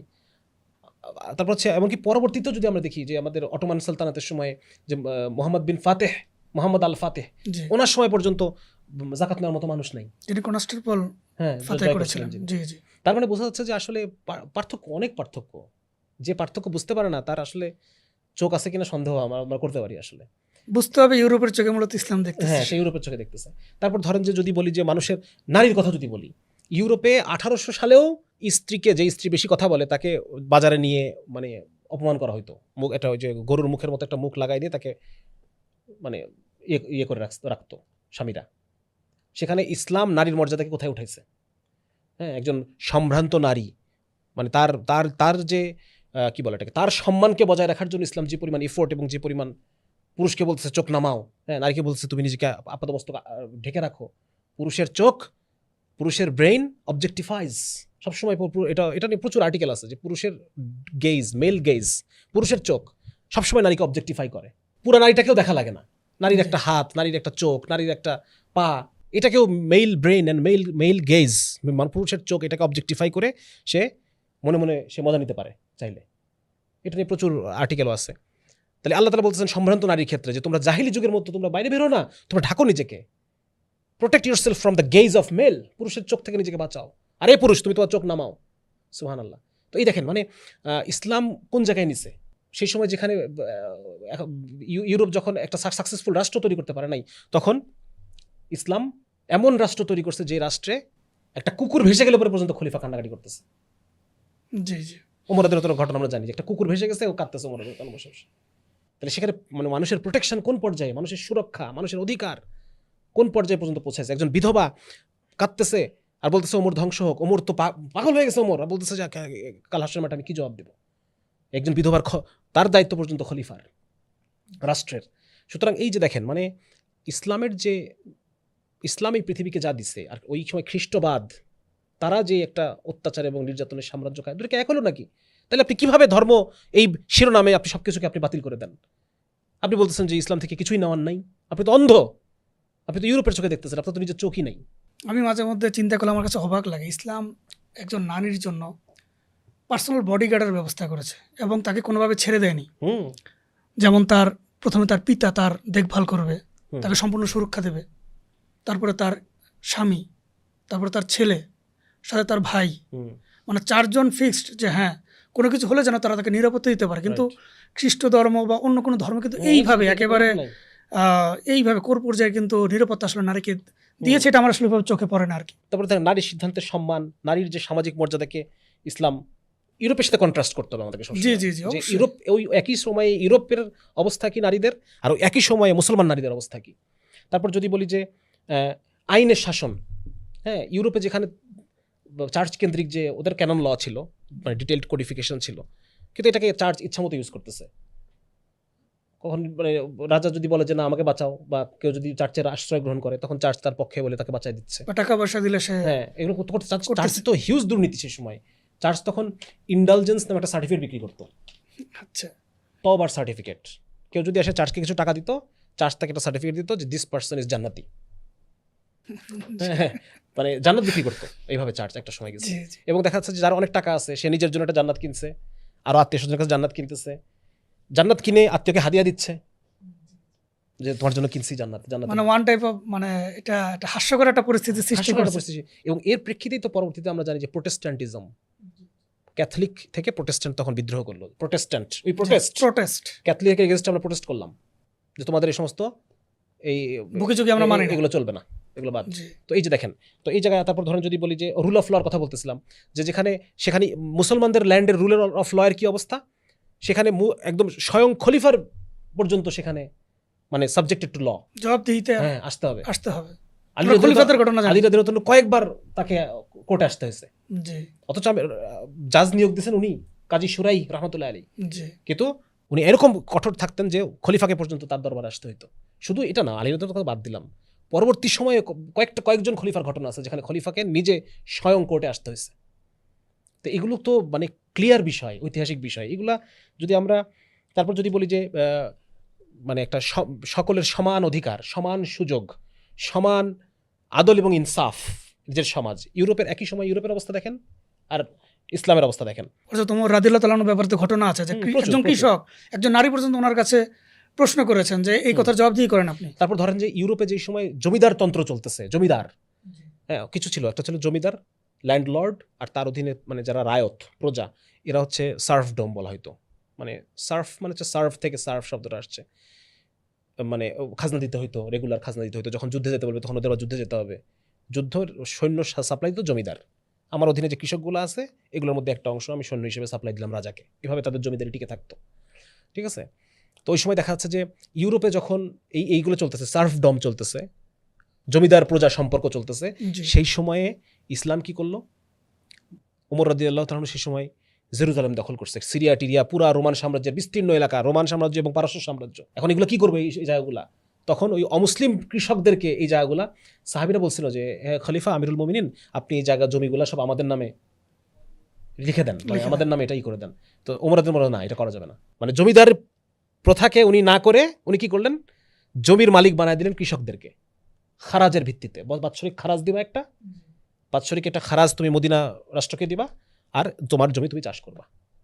এই দেখেন, তার মানে জমিদারি প্রথাকে উনি অ্যালাউ করলো না, ইসলামকে অ্যালাউ করে না, কিন্তু ইউরোপে কিন্তু জমিদারি প্রথা চলতেছে। তাহলে একই সময়ে তোমরা এটা করতেছো, আমরা চার্চ এটাকে অ্যালাউ করছে, আর একই সময় আবার দেখেন চার্চ সরাসরি রাষ্ট্রের সাথে কনফ্লিক্টে জড়াইতো, বা ধরেন যে রাষ্ট্রের বিভিন্ন অবৈধ কার্যক্রমকে, রাজার বিভিন্ন অবৈধ, রাজা মানে কি, ইউরোপে রাজা মানে হচ্ছে মানে কোন শক্তির বলে রাজা আমাকে শাসন করতেছে, গডের প্রতিনিধি হিসেবে। আর রাজা যে গডের প্রতিনিধি, এই সার্টিফিকেট রাজারে কে দিছে, চার্চ। চার্চ, এই ছিল তাদের ইকোসিস্টেম। জি আর মুসলমান বিশ্বে যদি আমরা দেখি, ইসলামী বিশ্বে সেখানে ওলামায়ে কেরাম তারা কোনো এরকম চার্চের মতো কোনো ইনস্টিটিউশন তৈরি করে জমি জমা কিনে ভোগ দখল, কর্তৃত্ব চর্চা এগুলো করতেছে না, বরং ওলামায়ে কেরামকে খ্রিস্টান যারা ওরিয়েন্টালিস্ট তারাই বলতেছে যে নাম নাকি মার্শাল হজসন নামে একজন ওরিয়েন্টালিস্ট আছে, উনি বলতেছেন, একটা চ্যাপ্টার লিখছে যে দ্য ইসলামিক অপোজিশন, যে ইসলামী একটা রাষ্ট্রের বিরোধী দল কারা থাকে, একটা তো খলিফা, জি বিরোধী দলকে ওদের চোখে ওরা দেখতেছে। উনি বলতেছেন যে বিরোধী দল হচ্ছে ওলামায়ে কেরাম। ওলামায়ে কেরাম একটা পায়াস অপোজিশন হিসেবে সবসময় তারা খলিফার সমস্ত কাজকে তারা প্রশ্ন করে, নিয়ন্ত্রণ করে, এবং এটা কোরআনে মানে রুল অফ ল, মানে ল মানে শরিয়ার রুলটাকে তারা এভাবে টিকায় রাখে। তাহলে চিন্তা মজার করে ব্যাপার দেখেন। হচ্ছে আমাদের এত দ্রুত যার দরকার নেই। আমরা বর্তমান বাংলাদেশেই দেখি হুম। আমি ফ্যাসিস্টের আমলে সবচেয়ে বেশি আন্দোলন সংগ্রাম কিন্তু ওলামা কেরাম করেছেন। হ্যাঁ। এখন ইন্টারিম সরকার জাতিসংঘের অফিস খুলতেছে, এক্ষেত্রে ওলামা কেরামই সবচেয়ে বেশি কথা বলছেন। রাইট। মানে ইসলাম সবসময় অন্যায়ের বিরুদ্ধে। ইসলাম সবসময় কেউ যদি কোনো অন্যায় করে, কোনো রুলসে কোনো ব্রেক করে, মানুষের জনসাধারণের কোনো ধরনের কি বলে এটাকে শান্তি নিরাপত্তা বিঘ্নিত করতে চায়, সেক্ষেত্রে ইসলাম তাদেরকে বাধা দেয়। বাধা দিবে। এবং ইসলামের যেহেতু প্রতিনিধি ওলামা কেরাম, সেই হিসাবে খুব সঙ্গত কারণে ওলামা কেরাম সামনে আসেন। রাইট। জি জি। আচ্ছা, এখন এখানে আরেকটা বিষয় যে ইউরোপের যে ধর্মবিমুখতা, এটার সাথে কি মানে সেকুলারিজম জন্মের সাথে কোনো সম্পর্ক আছে? এই যে এই ধর্মবিমুখতা যখন আপনার আসবে, আপনি যখন ধর্মকে মূল কালপ্রিট হিসেবে আইডেন্টিফাই করলেন, এখন তো ধর্মকে সরাই দিতে হবে। এই ধর্মকে সরাই দেওয়ার নামই সেকুলারিজম। সেকুলারিজম মানে আমরা তো ভুল একটা অর্থ করি আমরা, ধর্মনিরপেক্ষতা, যেন সকল ধর্ম সমান, ব্যাপারটা এটা না। সেকুলারিজম মানে হচ্ছে ধর্মকে সরায় রাখা, ধর্মহীনতা বা নির্ধর্মীকরণ। সেকুলারিজমের সবচেয়ে ভালো অর্থ হচ্ছে নির্ধর্মীকরণ। ধর্মকে ব্যক্তি জীবন ছাড়া আর সমস্ত জায়গা থেকে ধর্মকে সরায় দেওয়া, এটাকে বলে সেকুলারিজম। এবং এইটা ইউরোপের ওই যখন তারা এই ধর্মকে সব কালপ্রিট হিসেবে আইডেন্টিফাই করলো, স্বাভাবিকভাবেই সমাধান হচ্ছে সেকুলারিজম।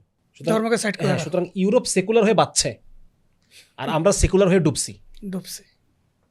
আমরা আমাদের মাথার মুকুট খুলে ফেলতে বাধ্য হয়েছি সারা দুনিয়া। এই জন্য ওমর রাদিয়াল্লাহু একটা কথা আছে, ওই যে ওমর রাদিয়াল্লাহু একটা কথা বলছিলেন জেরুজালেম বিজয়ের পর, যে আমরা কিছুই ছিলাম না, আল্লাহ রাব্বুল আলামিন এই ইসলামের কারণে আমাদেরকে সম্মানিত করছে। যখন আমরা ইসলামকে ছেড়ে দিব, আল্লাহ তাআলা আবার আমাদেরকে আগের জায়গায় ফেরত নিয়ে যাবে। ঠিক সেটাই হয়েছে আমাদের। সেটাই হয়েছে এখন আমাদের সারা বিশ্বে। এই জিল্লতির কারণ কি? ইসলামকে ছেড়ে দেওয়া।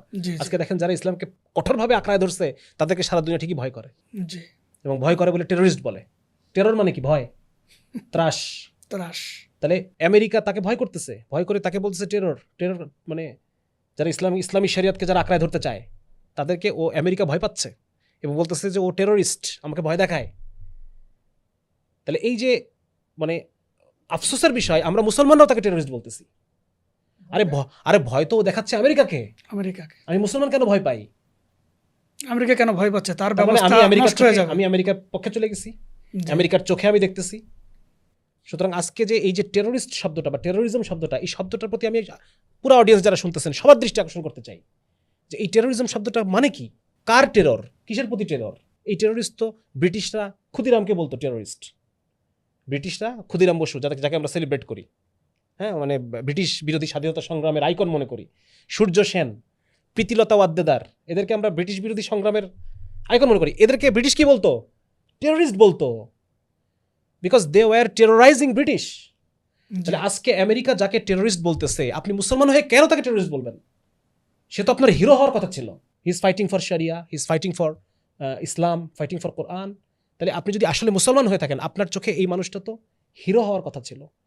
ঠিক যেরকম আপনার কাছে ক্ষুদিরাম বসু হিরো, আপনার কাছে সূর্য সেন হিরো, আপনি তো ব্রিটিশের বিরুদ্ধে। তাহলে আজকে আমেরিকা সারা পৃথিবী জুড়ে এই যে ফিলিস্তিনে এত হাজার হাজার বাচ্চা, হাজার হাজার মানুষকে বোমা মেরে, বোমা মারতেছে, 40 ফিট উপরে লাশ উঠে যাচ্ছে, এই ছবি আমরা দেখতে পাচ্ছি, ভিডিও। এগুলোর পিছনে কে কারিগর? আমেরিকা। সেই আমেরিকার চোখে আপনি আজকে মুসলমানদেরকে দেখতেছেন। আপনি আজকে কোথায়? আপনার ইমান কোথায় আজকে? আপনি কে আসলে? আপনি কি মুসলমানদেরকে মুসলমানের চোখে বিচার করবেন, নাকি মুসলমানদেরকে ওই আমেরিকা জালেম, যে আমেরিকা সারা পৃথিবী জুড়ে হাজার হাজার মানুষের রক্ত, কোটি কোটি মানুষের রক্ত, যে আমেরিকার হাতে মুসলমানের রক্ত, ওই আমেরিকার চোখে আপনি দেখে যে ইসলামের পক্ষে লড়াই করতেছে, তাকে আপনি টেররিস্ট বলতেছেন? জি, এই ইতিহাস তো পুরাতন। যেমন ব্রিটিশ আমলে যখন রেশমি রুমাল আন্দোলন হলো, আমাদের সাইকুল হিন্দ রহমতুল্লাহ, ওবায়দুল্লাহ সিন্দি, হোসেন মাদানী রহমতুল্লাহ, ওনাদের বিরুদ্ধে এই জাতীয় ট্যাগগুলো লাগিয়েছিল তারা, এবং জিয়াদের বিরুদ্ধে বিভিন্ন ধরনের কথাবার্তা বলে যে গোলামত কাদিয়ানি তাকে দাঁড় করিয়েছিল।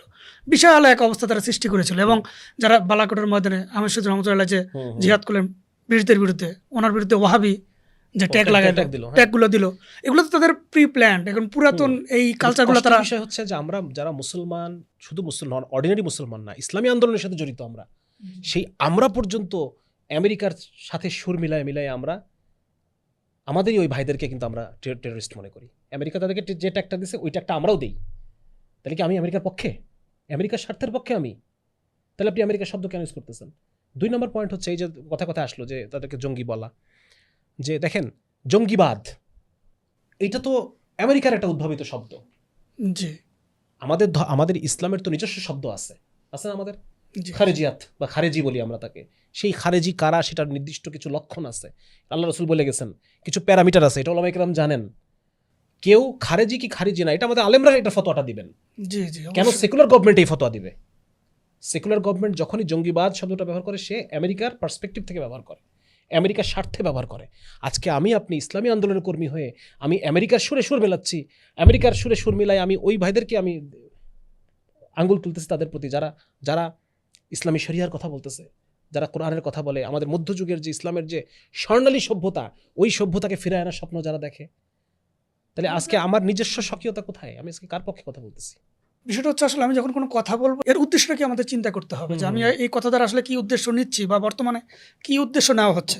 একটা শব্দের তো একটা উদ্দেশ্য হতে পারে, একটা অর্থ মিনিং হতে পারে, কিন্তু আমাকে এটা চিন্তা করতে হবে যে এই শব্দটা দ্বারা বর্তমান সময় কি উদ্দেশ্য নেওয়া হচ্ছে। রাইট। ইসলামী শাসন ব্যবস্থায় এমন কি উপাদান ছিল যে সেখানকার সকল দল মত ধর্মের মানুষ তাদের শাসন ব্যবস্থাকে সাদরে গ্রহণ করেছিল বলে আপনার মনে হয়?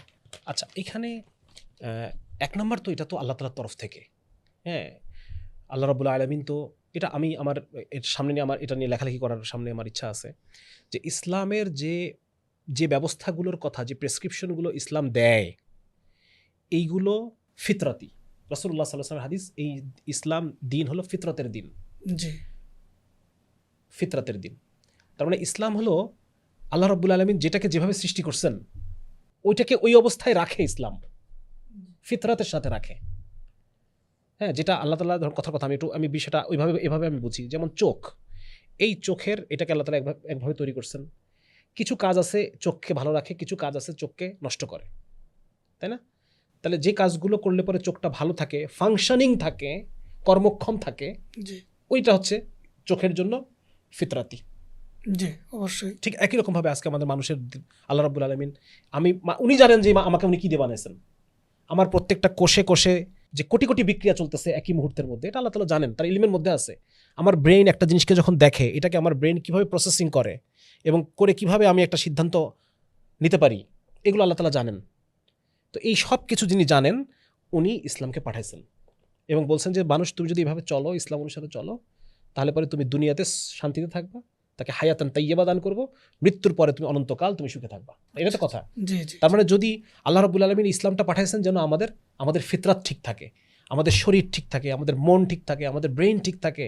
আজকে যে সারা পৃথিবীতে ওরা অ্যাংজাইটি অ্যান্ড ডিপ্রেশন ছড়া দিতে চায়, এটার শিকার যদি আমি হইতে না চাই, আমার উপায় কি? ইসলামের দুর্গের মধ্যে আসো, ইসলামের দুর্গের মধ্যে ঢুকো, তুমি সমস্ত ধরনের অফিতরাতি জিনিস থেকে বেঁচে থাকবা, তোমার ফিতরাতকে কেউ নষ্ট করতে পারবে না। সুতরাং এই যে দেখেন আজকে মানে এত মানুষের ইসলাম, মানুষ কেন আকৃষ্ট হয়? কারণ হচ্ছে এই সব কিছু ফিতরাতি। ইসলামের প্রতি মানুষের একটা ফিতরাতি আকর্ষণ আছে।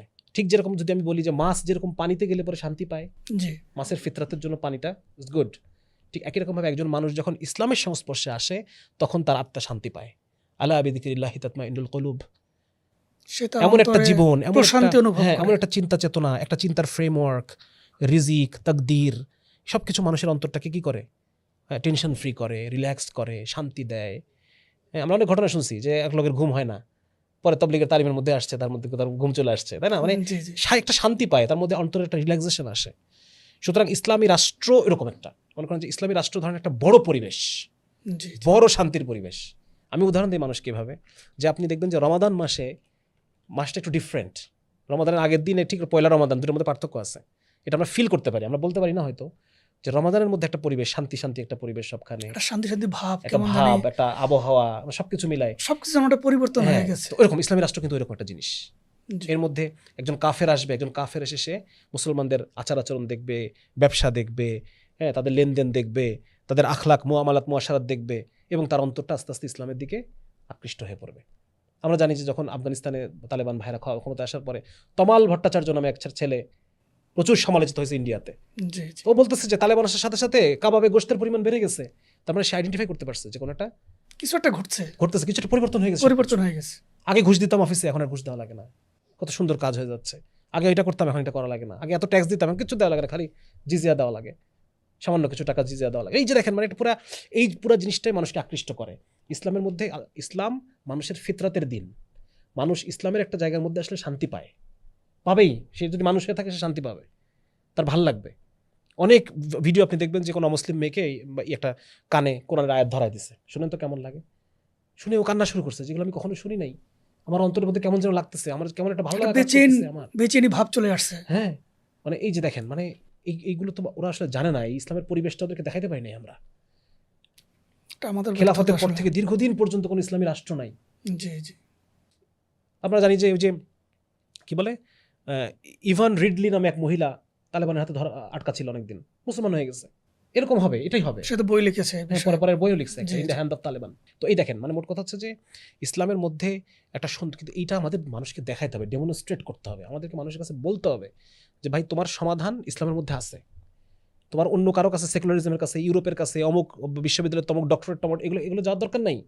তোমার নিজের লিগাসির মধ্যে ঐতিহাসিকভাবে সুসাব্যস্ত, এমন না যেগুলো গল্প বা রূপকথা, এটা ইতিহাসে হয়েছে, এগুলোর সমাধান আমাদের আমাদের নিজেদের কাছে আছে।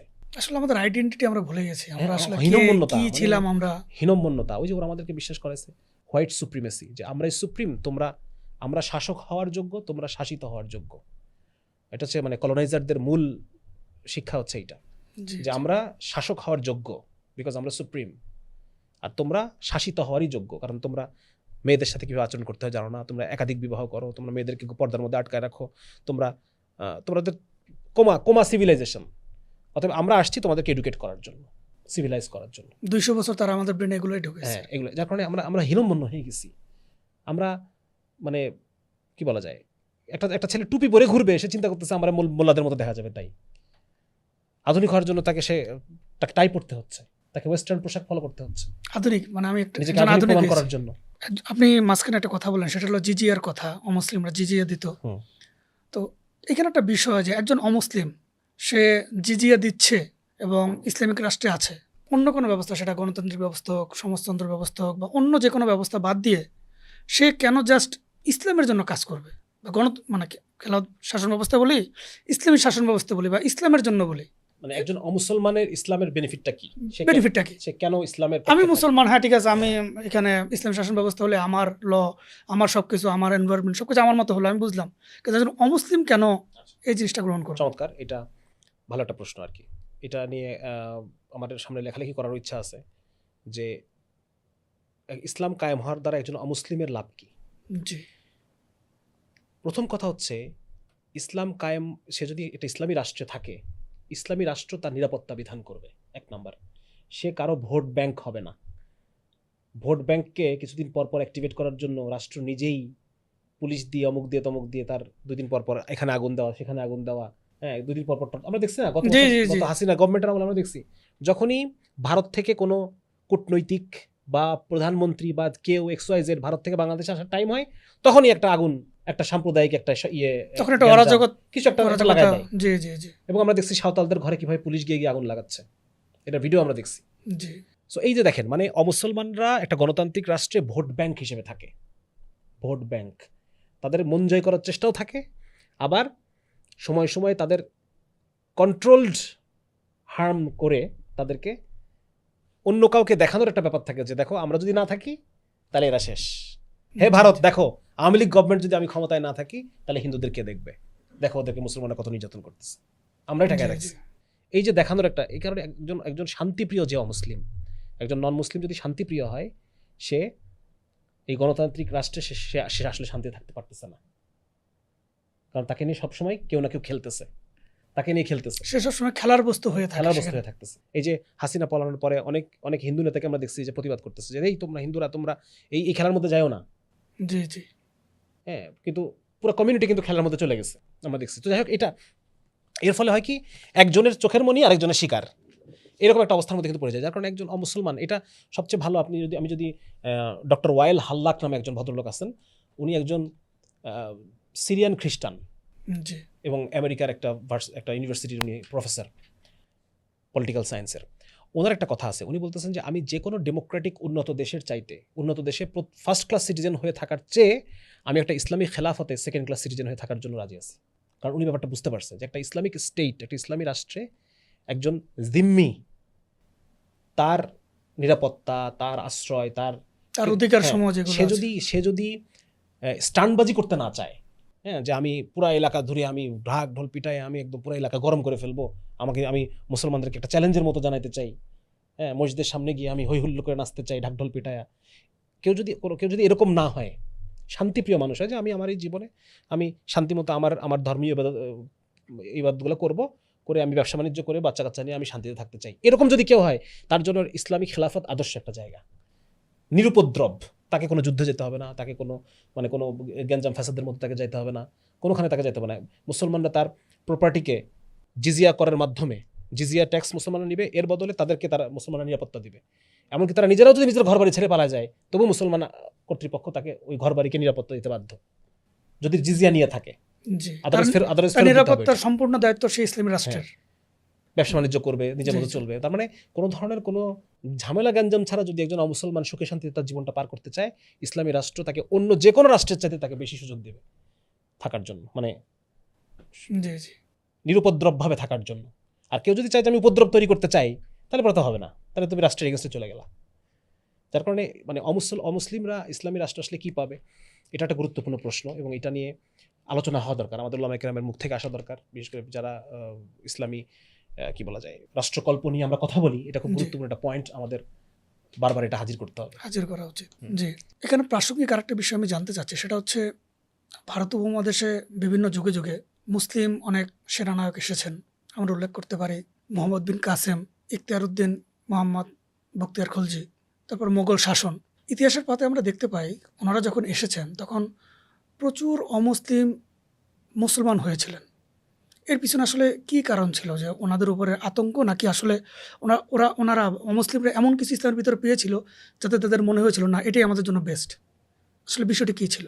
আচ্ছা, এখানে মূলত বিষয় আমি যেটা মনে করি, আমার পড়াশোনা থেকে আমার কাছে যেটা মনে হয়েছে সেটা হলো যে এনারা আসার মানে আরও আগে থেকেই, মোহাম্মদ বিন কাসেম আসার আগে থেকেই ভারতে ইসলাম ঢোকা শুরু হয়। জি, উনি ইসলামকে প্রথম আনছেন ব্যাপারটা এরকম না, এর আগেই দক্ষিণ ভারত অঞ্চল দিয়ে আরব ব্যবসায়ীদের মাধ্যমে ইসলামের প্রসার ঘটে।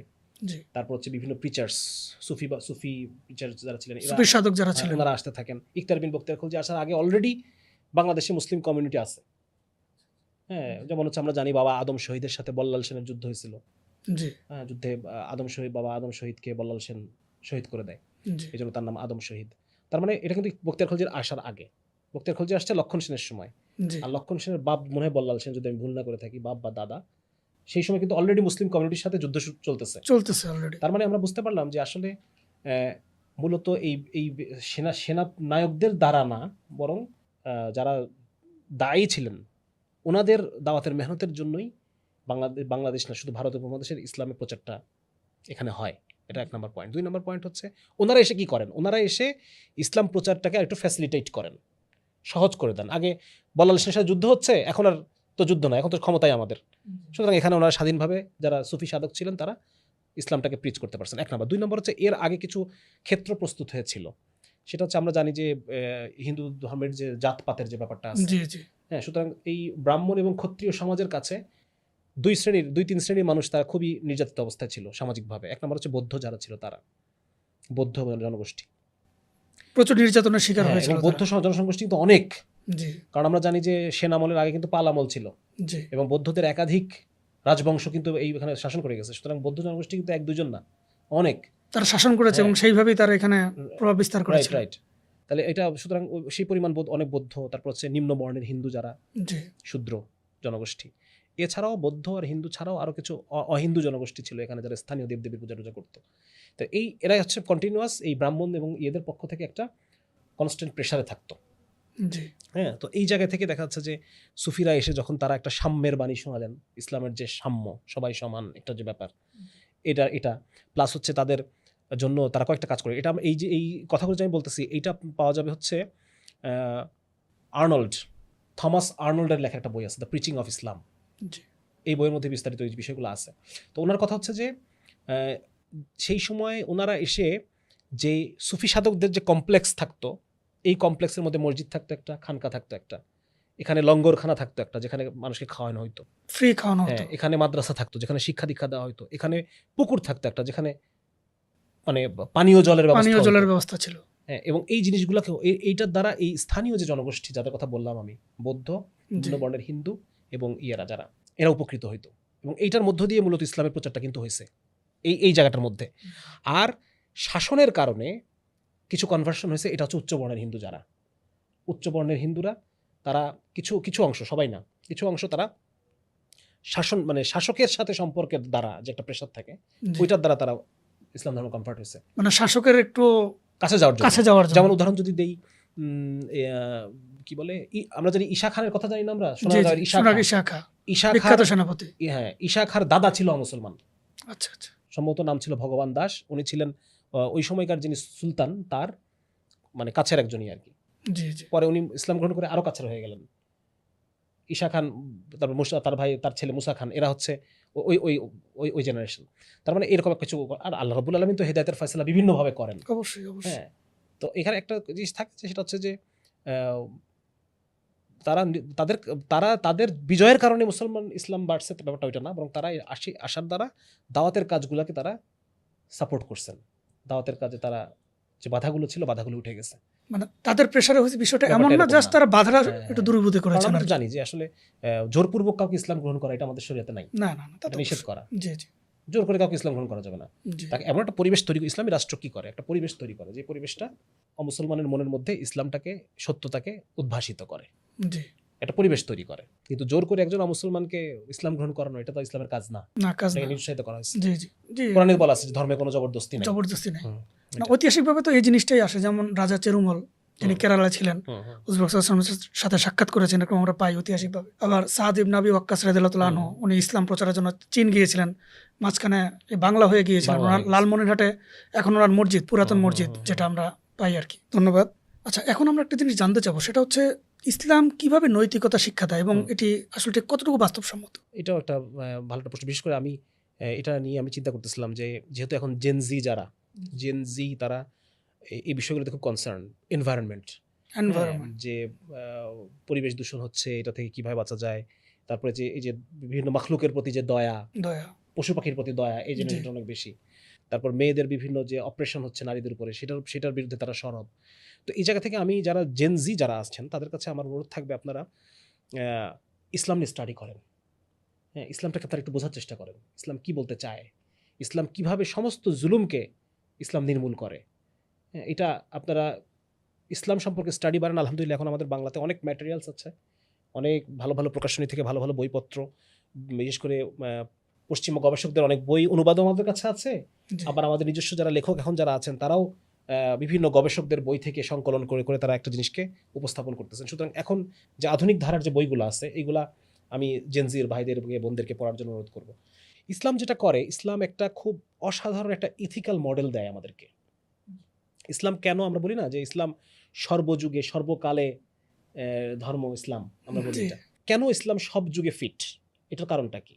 এটার কারণ হচ্ছে যে ইসলাম একটা ইথিক্যাল একটা ফ্রেমওয়ার্ক দেয়, একটা নৈতিক কাঠামো দেয়। জি। এই নৈতিক কাঠামোটা আমি যদি সেই গুহার জীবনে থাকি, তখন ওই নৈতিক কাঠামো যেটা আছে এইটাই থাকবে। আবার যদি আমি কথার কথা এই পৃথিবীতে থাকি না, আমি কোনো একটা সাইবার স্পেসে, বা কি বলে এটাকে, সাইবার স্পেস না তো কি বলে এটাকে, ধরেন যে আমরা দেখি না বিভিন্ন সময় বিভিন্ন সায়েন্স ফিকশনে আমরা দেখছি যে দুনিয়ার বাইরে একটা জায়গায় তারা থাকে। যদি এরকম কোনো জায়গায় আমি চলে যাই, যেখানে যাই না কেন, সেখানেও এই ইথিক্যাল ফ্রেমওয়ার্ক কাজ করবে। হ্যাঁ, ইসলাম অনেকে এইভাবে বলে যে এখন তো কম্পিউটারের যুগ, এখন মানুষ চাঁদে যাচ্ছে, এই সময় এখনো মান্ধাতারা বলে উটের যুগে পড়ে থাকলে হবে। এমনকি একজনের এরকম একটা ট্রল পোস্ট দেখলাম যে এখন কোথায় বুলেট ট্রেন শুরু হয়ে গেছে, আর ওরা আমাদেরকে উটের জমানায় ফেরত নিতে চায়। যারা মোল্লা মৌলবী, তারা আমাদেরকে উটের যুগে ফেরত নিতে চায়। জি। এখন আমি ক্রেডিট কার্ড দিয়ে জিনিস কিনবো, তারা আমাকে ওই কেজি গোল্ড কয়েনের যুগে ফেরত নিতে চায়। ব্যাপারটা আসলে এটা সম্পূর্ণ ভুল উপস্থাপন। কারণ হচ্ছে ইসলাম কিছু ইথিক্যাল ফ্রেমওয়ার্কের কথা বলে।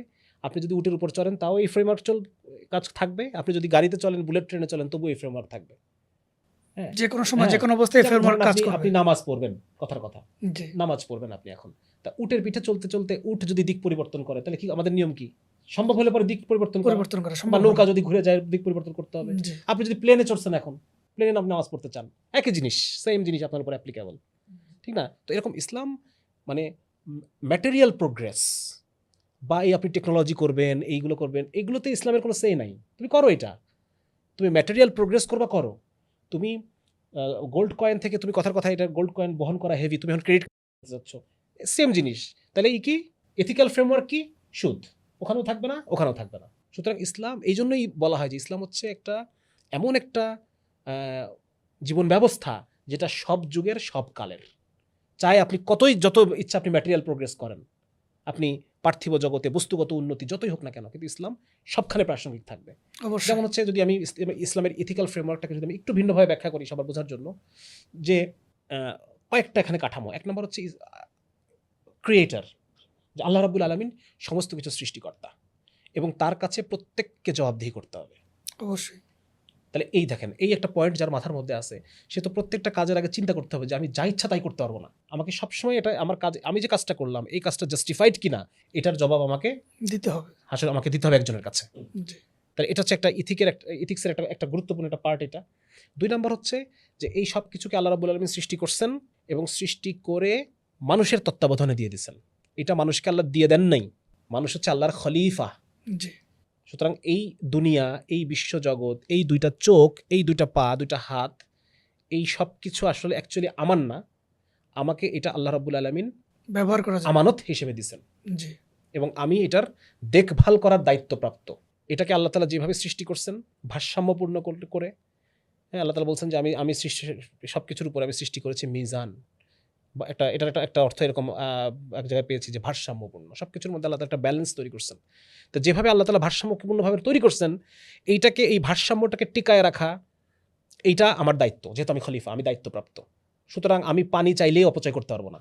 না। আমি চাইলেই আমার ফ্যাক্টরির সবগুলো বর্জ্য পদার্থ আমি নদীর মধ্যে ফেলে দিলাম, এই এখতিয়ার আমার নাই, কারণ আমি তো এটার রক্ষক। ঠিক আছে না? জি, জি। সুতরাং আল্লাহ রাসূল বলতেছেন যে এই সাবধান, প্রবাহমান পানির মধ্যেও কিন্তু অপচয় আছে। এই যে আমাকে কিন্তু ফ্রেমওয়ার্ক কিন্তু দিয়ে দেওয়া হয়েছে। সুতরাং এখন আমি যাই করি না কেন, যত বড় ইন্ডাস্ট্রি তৈরি করি না কেন, আমার কিন্তু ইথিক্যাল ফ্রেমওয়ার্ক কিন্তু আছে এখনো। মানে কিছু বেসিক আমাকে হ্যাঁ, ফ্রেমওয়ার্ক সেই দেওয়া হয়েছে, আমি অজু অপচয় করতে পারবো অজু না। করার সময়ও ছিল, জি, জি, জি। আবার এখন ইন্ডাস্ট্রি তৈরি করছে, এখনো আছে। মানুষের ক্ষতি হয় এরকম কিছু আমি করতে পারবো না। জি। হ্যাঁ, তারপর আল্লাহ রাসূল বলে যে একটা এরকম হাদিস আছে যে ডাউন স্ট্রিমে প্রস্রাব করা যাবে না। চলমান কি বলে, পানিতে প্রস্রাব করা, পানিতে জি। এরকম কিছু বিষয় আছে আমাদের। জি, তারপরে জি, নষ্ট করা যাবে না, তুমি নষ্ট করতে পারবা না। তুমি গাছ কেটে কেটে বন নষ্ট করে ফেলবা, এই অধিকার তোমাকে দেওয়া হয় নাই।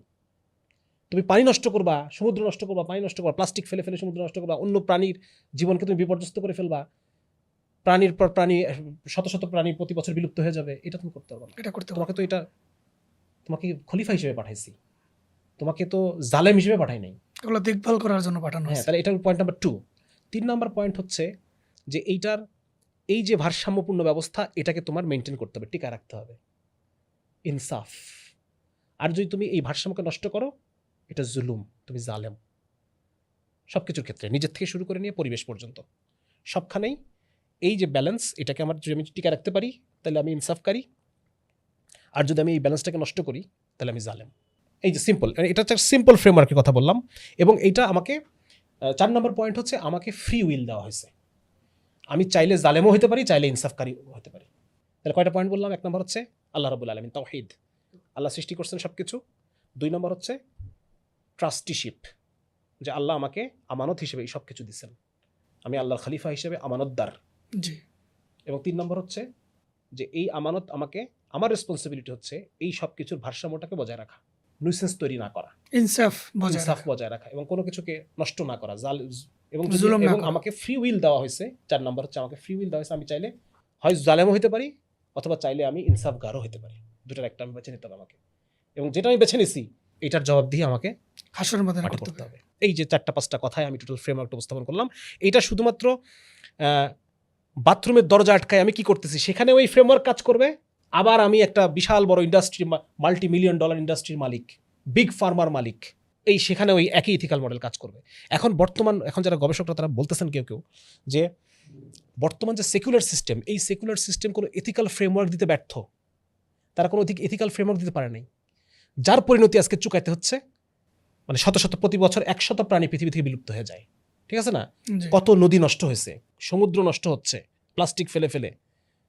মানে এই যে পরিবেশের যে ডিজাস্টার, ন্যাচারাল ডিজাস্টার যেটা হচ্ছে, গ্রিন হাউস ইফেক্ট, হ্যাঁ, পরিবেশ বিপর্যয় যেটা বরফ হচ্ছে। গলতেছে, এই যে পুরো, এটা কেন হচ্ছে?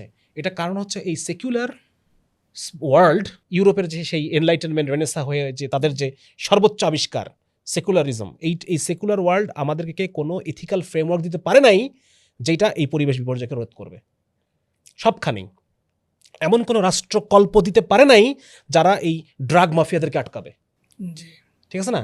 যারা এই সুদের যে সিস্টেম, এই সিস্টেমের মধ্য দিয়ে যে ক্রমাগত গরিব উৎপাদন, পোভার্টি, তারা প্রডিউস পোভার্টি, নতুন নতুন মানুষ প্রতি বছর গরিব হইতে থাকে সুদের কারণে, এই জি পুরো সুদী সিস্টেমের কারণে। তাহলে এই যে মানে যেখানে মানুষের, আমরা বলতেছি পোভার্টি অ্যালিভিয়েশনের কথা, দারিদ্র বিমোচন, সেখানে এই সিস্টেমটার কারণে নতুন নতুন দরিদ্র মানুষ তৈরি হয়। তাহলে এমন কোনো সেকুলার রাষ্ট্র এমন কোনো ফ্রেমওয়ার্ক দিতে পারে নাই যেই ফ্রেমওয়ার্কে মানুষের মধ্যে দারিদ্র বিমোচন সম্ভব। খোদ আমেরিকাতে প্রায় 2 কোটি মানুষ দারিদ্র সীমার নিচে বসবাস করে, ইউরোপ আমেরিকাতে। সুতরাং আমি যেটা বোঝাতে চাইলাম যে আসলে মূলত এই মানে ইসলামের যে ইথিক্যাল ফ্রেমওয়ার্ক, এই ফ্রেমওয়ার্কটা, এবং এটার মধ্য দিয়ে এই ফ্রেমওয়ার্কই থাকবে, কিন্তু এর মধ্যে যদি আমি যত ম্যাটেরিয়াল প্রোগ্রেস করতে পারি আমার কোনো আপত্তি নাই, কোনো সমস্যা নেই। হ্যাঁ, আপনি যত আর উন্নত হন হয়ে যান, সমস্যা নাই। কিন্তু এই ফ্রেমওয়ার্কটা এখন যারা সায়েন্টিস্ট, মানে যারা গবেষক, ওনারা বলতেছেন যে এখন মডার্ন সায়েন্সের আসলে এখন ইসলামের এই এথিক্যাল ফ্রেমওয়ার্কটা দরকার। কারণ মডার্ন সায়েন্স এমন একটা পর্যায়ে চলে গেছে যে এটা একটা ফ্র্যাঙ্কেনস্টাইন হয়ে গেছে, এটা নিজেকে খেয়ে ফেলতেছে। মানুষের অস্তিত্ব এখন হুমকির সম্মুখীন। পশ্চিমা বিশ্বে ব্যাপক হারে বার্থ রেট কমে গেছে, মানুষের জন্ম কমে গেছে এই নারীবাদ, এলজিবিটি এগুলোর কারণে, জি ইথিক্যাল ফ্রেমওয়ার্ক না থাকার কারণে। তাদের কোনো ইথিক্যাল ফ্রেমওয়ার্ক নেই। একটাই ফ্রেমওয়ার্ক, আপনার ভোগে আমি তত বাধা দিতে পারবো না, লিবারালিজম। আপনি যে যা ইচ্ছা তাই করেন, আপনাকে আমি বাধা দেবো না, লিবারাল ওয়ার্ল্ড। এই জন্য অনেক কান্ট্রিতে এলজিবিটি বা এই টাইপের জিনিসগুলো ব্যান হচ্ছে, বিশেষ করে রাশিয়া বা অনেকেই কিন্তু, কারণ এটা বুঝতে পারছে যে এটা আসলে এটা মানে প্রোডাক্টিভ না। মানুষকে এভাবে ছেড়ে দেওয়া, একটা মানুষকে একটা ফ্রেমওয়ার্কের মধ্যে আনতে হবে, নাহলে পরে মানে আলটিমেটলি জিনিসটা মানুষের জন্য সুখকর হবে না। আপনি আপনার একটা ফোন দিয়ে বাচ্চাকে দিয়ে রাখছেন, এই বাচ্চা নিজের ইচ্ছা মতো দেখতেছে, ও তো কারো কোনো ক্ষতি করতেছে না, ও তো ফোন দেখতেছে, ভোগবাদী কিন্তু চিন্তা আলটিমেটলি তোর ক্ষতি হচ্ছে। ভোগবাদী চিন্তা দ্বারা আসলে তো শান্তি নাই তো প্রতিষ্ঠা এখানে, সম্ভব না। সে নিজেই শান্তি পাবে না। জি জি জি। এবং এটা আমি যে ওনারা কেবলই বললাম যে আপনারা তো একটা বই অনেকে পড়ছেন, ডোপামিন ডিটক্স, ডোপামিন নেশন, কয়েকটা বই আছে। এই বইগুলোতে দেখবেন যে একজন মানুষ যদি সবসময় নিজের সুখ পার্সু করতে থাকে, সে ডিপ্রেসড হয়ে যাবে। কারণ আমাদের বডিতে একটা ব্যালেন্স আছে, ব্যালেন্স আছে। কেউ যদি তার সুখের পরিমাণ বাড়াতে থাকে, ঠিক পরের মুহূর্তে সে এত বেশি ডিপ্রেসড হয়ে যাবে যে এটার বলার মতো না, ব্যালেন্স নষ্ট হয়ে গেছে, ঠিক আছে না? সুতরাং এটাই মানে ইসলামের এই ইথিক্যাল ফ্রেমওয়ার্কের কারণেই মানে এটা সব যুগে সব কালে ইসলাম ইজ অ্যাপ্লিকেবল। এবং যার কারণে আমি জেনজিকে বলবো যে আপনারা এটা নিয়ে স্টাডি করেন, আপনারা ইসলামকে বোঝেন, কিভাবে ইসলাম আপনার জীবন, আপনার বাবা মায়ের জীবন, সমাজের সকলের জীবন, এই দেশের প্রত্যেকটা মানুষের জীবন, এমনকি সমস্ত মানে সারা পৃথিবীর সকল মানুষের জীবনকে সুন্দর করতে পারে শুধুমাত্র এই ফ্রেমওয়ার্কটা যদি এস্টাবলিশ করা যায়। এবং এটাই কাজ, ইসলামী রাষ্ট্রের কাজ এটাই, ফ্রেমওয়ার্ক এস্টাবলিশ করা। জি, এখন আমাদের জানার বিষয় হলো ধর্ম কি একজন মানুষকে মানসিক স্বস্তি দিতে পারে, এবং দিলে সেটা কিভাবে? এখানে কয়েকটা কথা বলি আমি। এক নম্বর হলো যে ওই যে কিছুক্ষণ আগে আমি ফিতরাতের আলোচনা করতেছিলাম, ফিতরাতের দিন। তো এটার ব্যাখ্যায় ওলামায়ে কেরাম বলেন ফিতরাত হচ্ছে যে আল্লাহ রাব্বুল আলামিন সমস্ত মানুষকে মানে সত্যটা চেনার এবং সত্যের কাছে আত্মসমর্পণ করার একটা প্রবণতা দিয়ে সৃষ্টি করছেন, এটাই ফিতরাত। এবং এটাকে নিয়ে ইবনে তাইমিয়া রাহমাতুল্লাহ একটা কথা আছে যে যদি কোনো মানুষকে একদম জন্মের পরপরই কোনো একটা দ্বীপে রেখে আসা হয়, সেখানে সে বড় হয়েছে, কোনো কানেকশন নাই তার, স্টিল সে আল্লাহকে চিনতে পারবে। এটা হচ্ছে ফিতরাত। মানে আপনি যদি কাউকে আনইন্টারাপ্টেড রাখেন, সে একা একাই আল্লাহকে চিনে নেবে। হ্যাঁ, এবং এইটা চেনা, এই চেনা মানে আমি কে, মানে আমার যে কসমিক আইডেন্টিফিকেশন, আমি কে আসলে, আমার আইডেন্টিটি, আমি কে এই মহাবিশ্বের মহাকালের মধ্যে, আমি কে, হ্যাঁ, এই যে একটা আইডেন্টিটি, এইটা একজন মানুষকে প্রশান্তি দান করে যে আমি এক মহাপরিকল্পনার অংশ। আমি নাইলিজম যেটা বলে যে এই মৃত্যুর পর আর কিচ্ছু নাই, শেষ সব, আমি যে আসছি দুনিয়াতে এটার কোনো উদ্দেশ্য নাই, আমি যে দুনিয়া থেকে চলে যাবো এটার কোনো উদ্দেশ্য নাই, এটা মেনে নেওয়া একজন মানুষের জন্য কষ্টকর। ফিতরাতি না এটা। ফিতরাতি কি, যে আমি এই মহাপরিকল্পনার মধ্যে আমার জায়গাটা কোথায়, হ্যাঁ, আমি এক মহান মালিকের, আমি একজন আব্দ, একজন গোলাম, এবং আমার জীবনটা এখানে শেষ না, এরপরে আমার অনন্তকালের জীবন আছে। তাহলে এই ইসলাম আপনাকে এমন একটা বিলিফ সিস্টেম দিবে যে বিলিফ সিস্টেমটা itself peaceful, you will find inner peace. এবং একজন কনভার্টেড একজন আমেরিকার একজন ম্যাথমেটিক্সের প্রফেসর জেফ্রি ল্যাং, ওনার একটা কথা ছিল, উনি একটা কথা বলছেন যে এই যে অমুসলিমদের সাথে আমরা যে বিভিন্ন তাদের স্ক্রিপচারের রেফারেন্স দিয়ে আমরা যে ডিবেট করি, ওনার কথা হচ্ছে যে উনি তো খ্রিস্টান ছিলেন এক সময়, উনি বলতেছেন যে এটার অ্যাকচুয়ালি প্রভাব এটার খুব কম। অধিকাংশ মুসলিমের কাছে তার নিজ নিজ স্ক্রিপচারের ব্যাখ্যা আছে। আমরা যেমন কোরআনের তাফসির আছে, ওদেরও 1+1=1, দিস 3 আর 1, এই গড, এটারও তাদের নিজস্ব ব্যাখ্যা আছে। সো এইটার মানে একজন ডেভু খ্রিস্টান যিনি, তার কাছে এটা খুব বেশি ভ্যালু রাখে না, যে তার ধর্মের এই আয়াতটা, এই ভার্সটা ভুল, এটা খুব বেশি ভ্যালু রাখে না। ভ্যালু কি রাখে উনি বলতেছেন যে ভ্যালু রাখে কি, ভ্যালু রাখে হচ্ছে যদি আপনি তাকে বোঝাতে পারেন যে তুমি যদি মুসলমান হও তাহলে পরে তুমি সৃষ্টিকর্তার আসল পরিচয় পাবা, এবং সেই যে সৃষ্টিকর্তা যিনি কারো মাধ্যমে জন্মগ্রহণ করেন না, যার দুনিয়াতে এসে মরে প্রমাণ করা লাগে না, মানে কাউকে মাফ করার জন্য, মানুষকে মাফ করার জন্য তাকে দুনিয়াতে এসে ক্রুশে আত্মাহুতি দিয়ে কাউকে মাফ করতে হয় না, তিনি চাইলে ওখান থেকে মাফ করতে পারেন, এত শক্তিশালী, তার কোনো কিছু দরকার নাই, কারো কিছু তুমি মুখাপেক্ষী না, এইরকম এক স্রষ্টাকে চেনা এবং সেই স্রষ্টার দাস হিসেবে নিজেকে আবিষ্কার করা, এটা হচ্ছে মানুষের জন্য প্রশান্তির। এবং ওই যিনি নতুন কনভার্ট হবেন, তাকে এটুকু বোঝাইতে হবে যে তুমি ইসলামে আসলে পরে তোমার স্পিরিচুয়ালিটি, তোমার আধ্যাত্মিক উন্নতি তুমি এখন যা আছো তার চেয়ে বেশি পাবা। এটা যদি আপনি যদি কাউকে বোঝাতে পারেন তাহলে পরে সে ইসলাম গ্রহণ করবে। তার কথা এটা তার কথা। তো যার কারণে ইসলামে আসলে একজন মানুষ মানসিক স্বস্তি প্রথমত সে নিজেকে আবিষ্কার করে, এবং 2 নম্বর হচ্ছে ইসলাম তাকে তার পরিচয়টা তাকে জানায় দেয়, এবং সে যে একটা র্যান্ডম কিছু না, সে শেষ হয়ে যাবে, সব কিছু শেষ হয়ে যাবে। একটা ঘটনা বলি আপনাকে, এটা একটা নাস্তিক একটা সার্কেল, এটা কি ফেসবুকে পড়ছি না অন্য কোথাও, তো ওই সার্কেলের দেখাচ্ছে একটা নাস্তিক ছেলে, সে কিছুদিন পরে তার মা মারা যাওয়ার পরে সে আস্তে আস্তে সে প্র্যাকটিসিং হয়ে যায়, ধার্মিক হয়ে যায়। জি। তো তাকে যখন জিজ্ঞাসা করা হয়েছে যে তুমি তো একসময় খুব আল্লাহ তার রাসূলকে গালিগালাজ করতা, ইসলামকে গালিগালাজ করতা, এখন তুমি ইসলাম প্র্যাকটিস করো কেন, কারণ কি? তো বলছে যদি ইসলাম যদি না থাকে তাহলে যে আমি আমার মাকে আর কখনো দেখতে পাবো না। তার মানে দেখেন স্বস্তির জায়গাটা দেখেন, স্বস্তির জায়গা হচ্ছে এইটা। তো এটা নিয়ে অনেক গবেষণা আছে যে ইসলাম আসলে আমাদের মানে ধর্ম, মানে কারো ধর্ম বলতে হচ্ছে কারো একটা বৃহৎ শক্তির কাছে সাবমিশন করা, এই জিনিসটা আসলে আমাদের সাইকি, আমাদের ইনার সাইকির মধ্যে এটা ইনগ্রেইনড, এটা একদম মানে খোদাই করা এই জিনিসটা। এটা বিভিন্ন কয়েকটা গবেষণা আছে, ফার্স্টে আমার এখন 4-5টা গবেষণার কথা মনে পড়তেছে, যেখানে বাচ্চাদের উপর গবেষণা করা হয়েছে যে বাচ্চারা কি গডে বিলিভ করে নাকি করে না। তো তারা বলছে না, বাচ্চারা একটা গডের কনসেপ্টে বিলিভ করে, এবং বাচ্চাকে যখন বলা বলছে ন্যাচারাল গড, এই গডটার নাম দিয়েছে ন্যাচারাল গড। হ্যাঁ, যখন বলা হচ্ছে যে বাবা বলো তো গাড়ি কে বানাইছে, তো বলছে চাচ্চুরা বানাইছে। পাহাড় কে বানালো, তখন সে বলতেছে যে পাহাড় চাচ্চুরা বানায় নাই। পাহাড় কে বানাইছে, পাহাড় একজন বানাইছে, এবং সে একজন মহাপরিকল্পনাকারী। যখন তাকে বলেছে উনি দেখতে কেমন, তখন তারা বলতেছে না, তুমি দেখতে কেমন হয় না, মানে দেখতে কেমন এটা কেউ জানে না। এরা বাচ্চারা, যাদের কিছু শেখানো হয় নাই, এবং তারা চিন্তা করলো যে বাচ্চা হয়তো রিলিজিয়াসলি কোনো টিচিং পাইতে পারে বাসা বা আশা থেকে। এরপর ফিনল্যান্ডে তারা নাস্তিক বাপ মার বাচ্চার উপর রিসার্চ করলো, একই রেজাল্ট পাচ্ছে যে বাচ্চারা একটা গডের কনসেপ্টে বিশ্বাস করে, এবং বাচ্চারা এই র্যান্ডম এই মিউটেশন, তারপর হচ্ছে বিগ ব্যাং, এগুলোতে বিশ্বাস করে না। বাচ্চারা বিশ্বাস করে যে এই সব কিছু একজন পরিকল্পনা করে সৃষ্টি করছে। তার মানে এগুলো কিন্তু আমাদের ভিতরে দেওয়া, এবং এইটা মানে নাস্তিকতা বলতেছে, নাস্তিকতাটা আরোপিত, আর সহজাত হচ্ছে গডে বিশ্বাস, এটা সহজাত। তার মানে বলতেছিলাম ফিতরাতের সাথে আপনি যত অ্যালাইন করবেন তত আপনি শান্তি পাবেন, আপনি প্রশান্তি পাবেন। আমি তো অবাক হয়ে যাই মাঝে মধ্যে যে যারা আল্লাহ বিশ্বাস করে না তারা নিজের কষ্টের কথাটা বলে কাকে?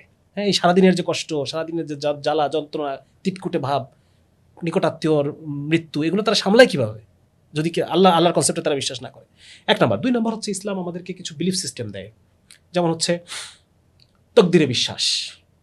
এটা আমি সামনে একটা বইয়ের কাজ হাতে নিচ্ছি যে ইসলাম কিভাবে ইসলামিক বিলিফ সিস্টেমটা আমাদেরকে একটা হেলথফুল লাইফের দিকে নেয়।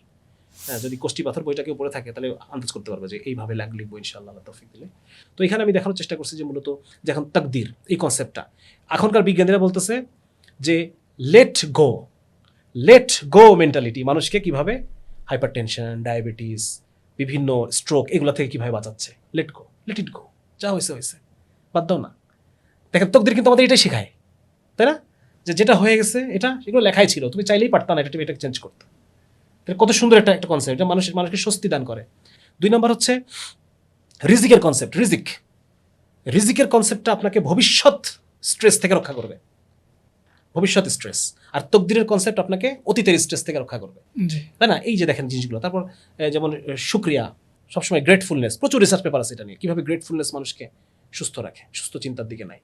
গ্রেটফুলনেস, থ্যাঙ্কফুলনেস, মাইন্ডফুলনেস তো প্রচুর গবেষণা আছে। অথচ ইসলাম কিন্তু আমাদেরকে আল্লাহ রাসূল কত আগে এগুলো শিখাইছেন যে মুমিনের সিফত কি? মুমিনের সিফত হচ্ছে শকর, সবর, হ্যাঁ, তারপর ইতাআত, কানাত, অল্পে সন্তুষ্টি, তাকওয়া, মানে সবসময় গড কনসিয়াসনেস। ইসলাম এগুলো আমাদেরকে শিখিয়েছে। সুতরাং ইসলাম আমাকে এমন একটা ফ্রেমওয়ার্ক দেয় যেটা অটোমেটিক্যালি আমাদের স্ট্রেসকে কমায় ফেলবে। এজন্য আমি আমার স্টুডেন্টদেরকে বলি যে তোমরা দেখো মেডিকেলের পড়াশোনা খুবই স্ট্রেসফুল, তুমি তোমার সমস্ত স্ট্রেস রিলিভিং মেকানিজমগুলোকে অ্যাক্টিভেট করে আগাও। তার মানে রিলিজিয়াস হওয়া ছাড়া তো আমি আমার স্ট্রেসকে রিলিভ করতে পারবো না। এই যে দৈনন্দিন যত স্ট্রেস, যত প্রেশার, যত চাপ, এগুলো আমি নিব কীভাবে যদি আমি সেজদায় না যাই? সহজ কথা হচ্ছে এগুলোর তো একটা ভার, এই হ্যাঁ। ভারটা তো কার উপর আমাকে দিতে হবে, দিতে হবে। আমার নিজের উপর রাখলে তো আমার অবস্থা Right. খারাপ। সুতরাং এই যে জিনিসটা, এই জন্য ইসলাম আমাদেরকে একটা মানে মানসিকভাবে স্বস্তিময়, প্রশান্তিময় একটা জীবনের দিকে আমাকে নিবে। জি এবং এটা এটা স্বাভাবিক, কারণ এটা আল্লাহর পক্ষ থেকে আসছে। আল্লাহ হচ্ছেন সেই সত্তা যিনি আমাদের মনকে সৃষ্টি করছেন। হ্যাঁ, আমাদের ব্রেন কিভাবে ফাংশন করে এটা আল্লাহ সৃষ্টি করছেন, এবং আল্লাহ তাআলা ওইভাবেই ওই জিনিসগুলোই আমাদেরকে দিচ্ছেন যে তুমি বান্দা এভাবে চলো, দুনিয়াতেও সুখে থাকবা, আখিরাতেও সুখে থাকবা। অনেকেই দাবি করেন যে ধর্ম সমাজকে পিছিয়ে রাখে, এই কথাটিকে আপনি কিভাবে ব্যাখ্যা করবেন? আচ্ছা, এটা ওই যে এটা কোথা থেকে আসছে আমরা তো শুরুতে আলোচনা করছি যে ধর্মের কারণে যে সমাজ পিছায় যায়, এটা ইউরোপিয়ান এক্সপেরিয়েন্স। জি হ্যাঁ, একটা বই আছে, বই রাইটারটার নাম ভুলে গেলাম, বইটার নাম হচ্ছে প্রভিনশিয়ালাইজিং ইউরোপ। যে ইউরোপের নিজস্ব অভিজ্ঞতাকে ইউরোপ সারা দুনিয়ার উপর চাপাই দিছে কিভাবে, এটা নিয়ে আলোচনা আর কি মেইনলি। তো প্রগতির যে ধারণা, প্রগতি কাকে বলে, মানে একটা সমাজের যে প্রগতি, এটার একটা প্রগতি শব্দটার একটা আলাদা অর্থ আছে। হ্যাঁ, প্রগতি শব্দ হচ্ছে এইটাই যে সমস্ত ধরনের কি বলা যায়, মানে রিভিলড ইথিক্স থেকে বের হয়ে এসে স্বাধীনতা অ্যাচিভ করা, স্বাধীনভাবে সিদ্ধান্ত নিতে পারা। জি হ্যাঁ, সমাজের চাপায়ে দেওয়া, ধর্মের চাপায়ে দেওয়া, পরিবারের শিখায় দেওয়া, বিভিন্ন ধরনের বিধিনিষেধের থেকে বের হয়ে এসে স্বাধীনভাবে সিদ্ধান্ত নিতে পারা, এটাকে বলা হচ্ছে প্রগতি। তো ঠিক একই জিনিস, যেমন ধরেন প্রগতির কথা তাদেরকে যদি বলা হয় যে না, এই যে কথা আমি যদি বলি আফগানিস্তান, তারা এখন কি পরিমাণ ম্যাটেরিয়াল প্রোগ্রেস করতেছে, তাই না? জি। তারা এখন দেখবেন যে তারা এই নতুন গাড়ি বানাচ্ছে, বাস বানাচ্ছে, নিজস্ব টেকনোলজিতে তারা ওই কি খালটাল খনন টনন করতেছে। জি হ্যাঁ, তারা প্রচুর জুস উৎপাদন করতেছে, রপ্তানি করতেছে, এগুলো কিন্তু আফগানিস্তানে হচ্ছে। কিন্তু এগুলোকে কি তারা প্রগতি বলবে? দেখবেন পশ্চিমারা কিন্তু বলবে প্রগতি না। না, প্রগতি বলবে না। তারা বলবে যে তুমি নারী কোথায়, হ্যাঁ নারীর ইচ্ছা কোথায়, নারীর স্বাধীনতা নারীর কোথায়? ক্ষমতায়ন কোথায়? নারী তোমাদের এই টিমের মধ্যে নারী কোথায়? এইগুলোকে তার মানে তার মানে প্রগতির কিছু প্যারামিটার আছে তাদের। প্যারামিটারগুলো কি কি? এই যে নারী পুরুষ সমান থাকতে হবে, দুজনের মধ্যে সমতা বজায় থাকতে হবে, ঠিক আছে? এইগুলো বাদ দিয়ে আপনি যত ইসলাম করেন না কেন, বাক স্বাধীনতা থাকতে হবে, সংবাদপত্রের স্বাধীনতা থাকতে হবে, আল্লাহ রসুলকে গালি দেওয়ার অধিকার থাকতে হবে, নাহলে আপনি প্রগতির পর্যায়ে উঠতে পারেন না এখনো, ঠিক আছে না? মৃত্যুদণ্ড থাকা যাবে না, খুনিকে মৃত্যুদণ্ড দেওয়া যাবে না, ধর্ষককে মৃত্যুদণ্ড থাকতে পারবে না, মানবাধিকার থাকতে হবে। এই যে মানবাধিকার অফিস আসতেছে জাতিসংঘের, জি হ্যাঁ, সমকামীর অধিকার থাকতে হবে, সমকামিতা ওপেনলি দুজন পুরুষ বিয়ে করবে, এটার অধিকার থাকতে হবে। এইগুলো না হলে পরে প্রগতি বলা হবে না। তাহলে প্রগতির অর্থ যদি হয় এইটা, স্বাভাবিকভাবে ধর্ম তো প্রগতির বিরুদ্ধে, এই প্রগতির বিরুদ্ধে। আপনারা যে উলঙ্গ হওয়ার স্বাধীনতাকে প্রগতি বলতেছেন, ধর্ম এই উলঙ্গ হওয়ার বিরুদ্ধে। আপনারা যে দেখেন প্রগতি কোথায় গিয়ে ঠেকে, জার্মানিতে পশুকামীদের সংগঠন আছে, তাদের দাবি হচ্ছে আমাদেরকে পশুর সাথে সহবাসের এই অধিকারকে স্বীকৃতি দিতে হবে। হ্যাঁ, আমাকে ছাগলের সাথে বিবাহ করতে দিতে হবে, কুকুরের সাথে বিবাহ করতে দিতে হবে। প্রগতির সংজ্ঞা দেখেন, মানে প্রগতি কোথায় গিয়ে ঠেকবে আপনি, মানে এই ঠেকার কোনো সীমা তল পরিসীমা পাবেন নাই। না। মাঝখানে খুব বিতর্ক হয়েছে, একটা লোক, টেডেক্স নামে একটা প্ল্যাটফর্ম আছে, ওখানে হয়, ওইখানে এক লোক বলতেছে যে সে তার আপন নিজ ঔরসজাত কন্যার সাথে সে সম্পর্কে আছে এখন। এটা হচ্ছে প্রগতি। দেখেন কোথায় গিয়ে ঠেকে, কোনো শেষ নাই। অধিকার, প্রগতি। তাদের অধিকার এটা। সুতরাং এই প্রগতি যদি হয় এইটা, ডেফিনেটলি ইসলামের বিরুদ্ধে। জি আর প্রগতি যদি বলো যে না, এখানে মানুষের দারিদ্র্য বিমোচন, যদি বলো যে এখানে মানুষের ধনী গরিবের মধ্যে পার্থক্যকে কমায় নিয়ে আসা, গরিবকে তার হক দিয়ে দেওয়া, শ্রমিকের ঘাম শুকানোর আগে তার মজুরি দিয়ে দেওয়া, হ্যাঁ, পরিবেশের বিপর্যয় রোধ করা, নারীকে তার অধিকার দিয়ে দেওয়া, তার সম্পত্তির অধিকার, তার শিক্ষার অধিকার, এগুলো দেওয়া, প্রাপ্য অধিকার তাকে, হ্যাঁ, নারীকে নারীর জীবন দেওয়া, নারীর জীবন, নারীকে পুরুষের জীবনের মধ্যে ফেলায় দেওয়া না, এটাকে প্রগতি বলবো না আমরা। তুমি নারীকে পুরুষের জীবনের মধ্যে, তুমি একটা বানর এবং একটা মাছ দুজনকে বলতেছো দুজনে গাছে ওঠো, দেখি কে পারো, এটাকে আমরা প্রগতি বলবো না। এটা মাছের জন্য প্রগতি না, এটা মাছের জন্য ডিস্ট্রাকশন। সুতরাং এই জায়গাগুলোতে প্রগতি যদি হয় এইটা, তাহলে এটার সাথে ইসলাম একমত, ধর্ম বাধা না, ধর্ম এটাকে আরো অ্যাগ্রেভেট করবে। আর প্রগতি যদি হয় ওইটা, তাহলে অবশ্যই ইসলাম এটার জন্য বাধা। এই প্রগতি আমরা চাই না, এবং প্রগতিকে ইউরোপের ডেফিনেশনে দেখতে আমরা রাজি না। আমাদের মুসলমানদের প্রগতি আমাদের মুসলমানদের মতো, বাস। মানে আমাদের এই ইউরোপিয়ান থিঙ্কিং ফ্রেমওয়ার্ক, এখান থেকে আমাদের বেরোয় আসতে হবে। এটাকে আমরা বলতেছি মগজের উপনিবেশায়ন। পশ্চিমারা এসে আমাদের দেশকে উপনিবেশ বানাচ্ছে তাই না, বরং আমাদের মগজকে উপনিবেশ বানায় দিয়ে গেছে। অর্থাৎ মানে ইউরোপ বলতে যাচ্ছে যে বানর এবং মাছ জনগণকে সমান করতে হবে। তো কি করতে হবে? জনগণকে হয় গাছে উঠাইতে হবে, নাহলে দুজনকে একই সাথে পানিতে চলতে হবে, পানিতে চলতে হবে। যেটা কখনোই পসিবল না। প্রকৃতি এটার বিরুদ্ধ। তদ্রূপ নারী এবং পুরুষ আমরা যদি বলি যে না তোমাদেরকে একই সাথে চলতে হবে, একই গতিতে হাঁটতে হবে, এটা পসিবল না, কারণ না। প্রকৃতি তো এটার বিরুদ্ধে, রাইট, এটা স্বাভাবিকভাবেই। তো ইসলাম মূলত এটার বিরুদ্ধে। ইসলাম চায় সবার প্রাপ্য অধিকারটা দিতে। এটার মূল প্রবলেমটা হয়ে গেছে ওই যে আপনাকে আমি বললাম যে শিক্ষা ব্যবস্থার মধ্য দিয়ে তারা ইউরোপের যে নিজস্ব অভিজ্ঞতা সেটাকে মুসলমানদের উপরে চাপাই দিয়ে গেছে।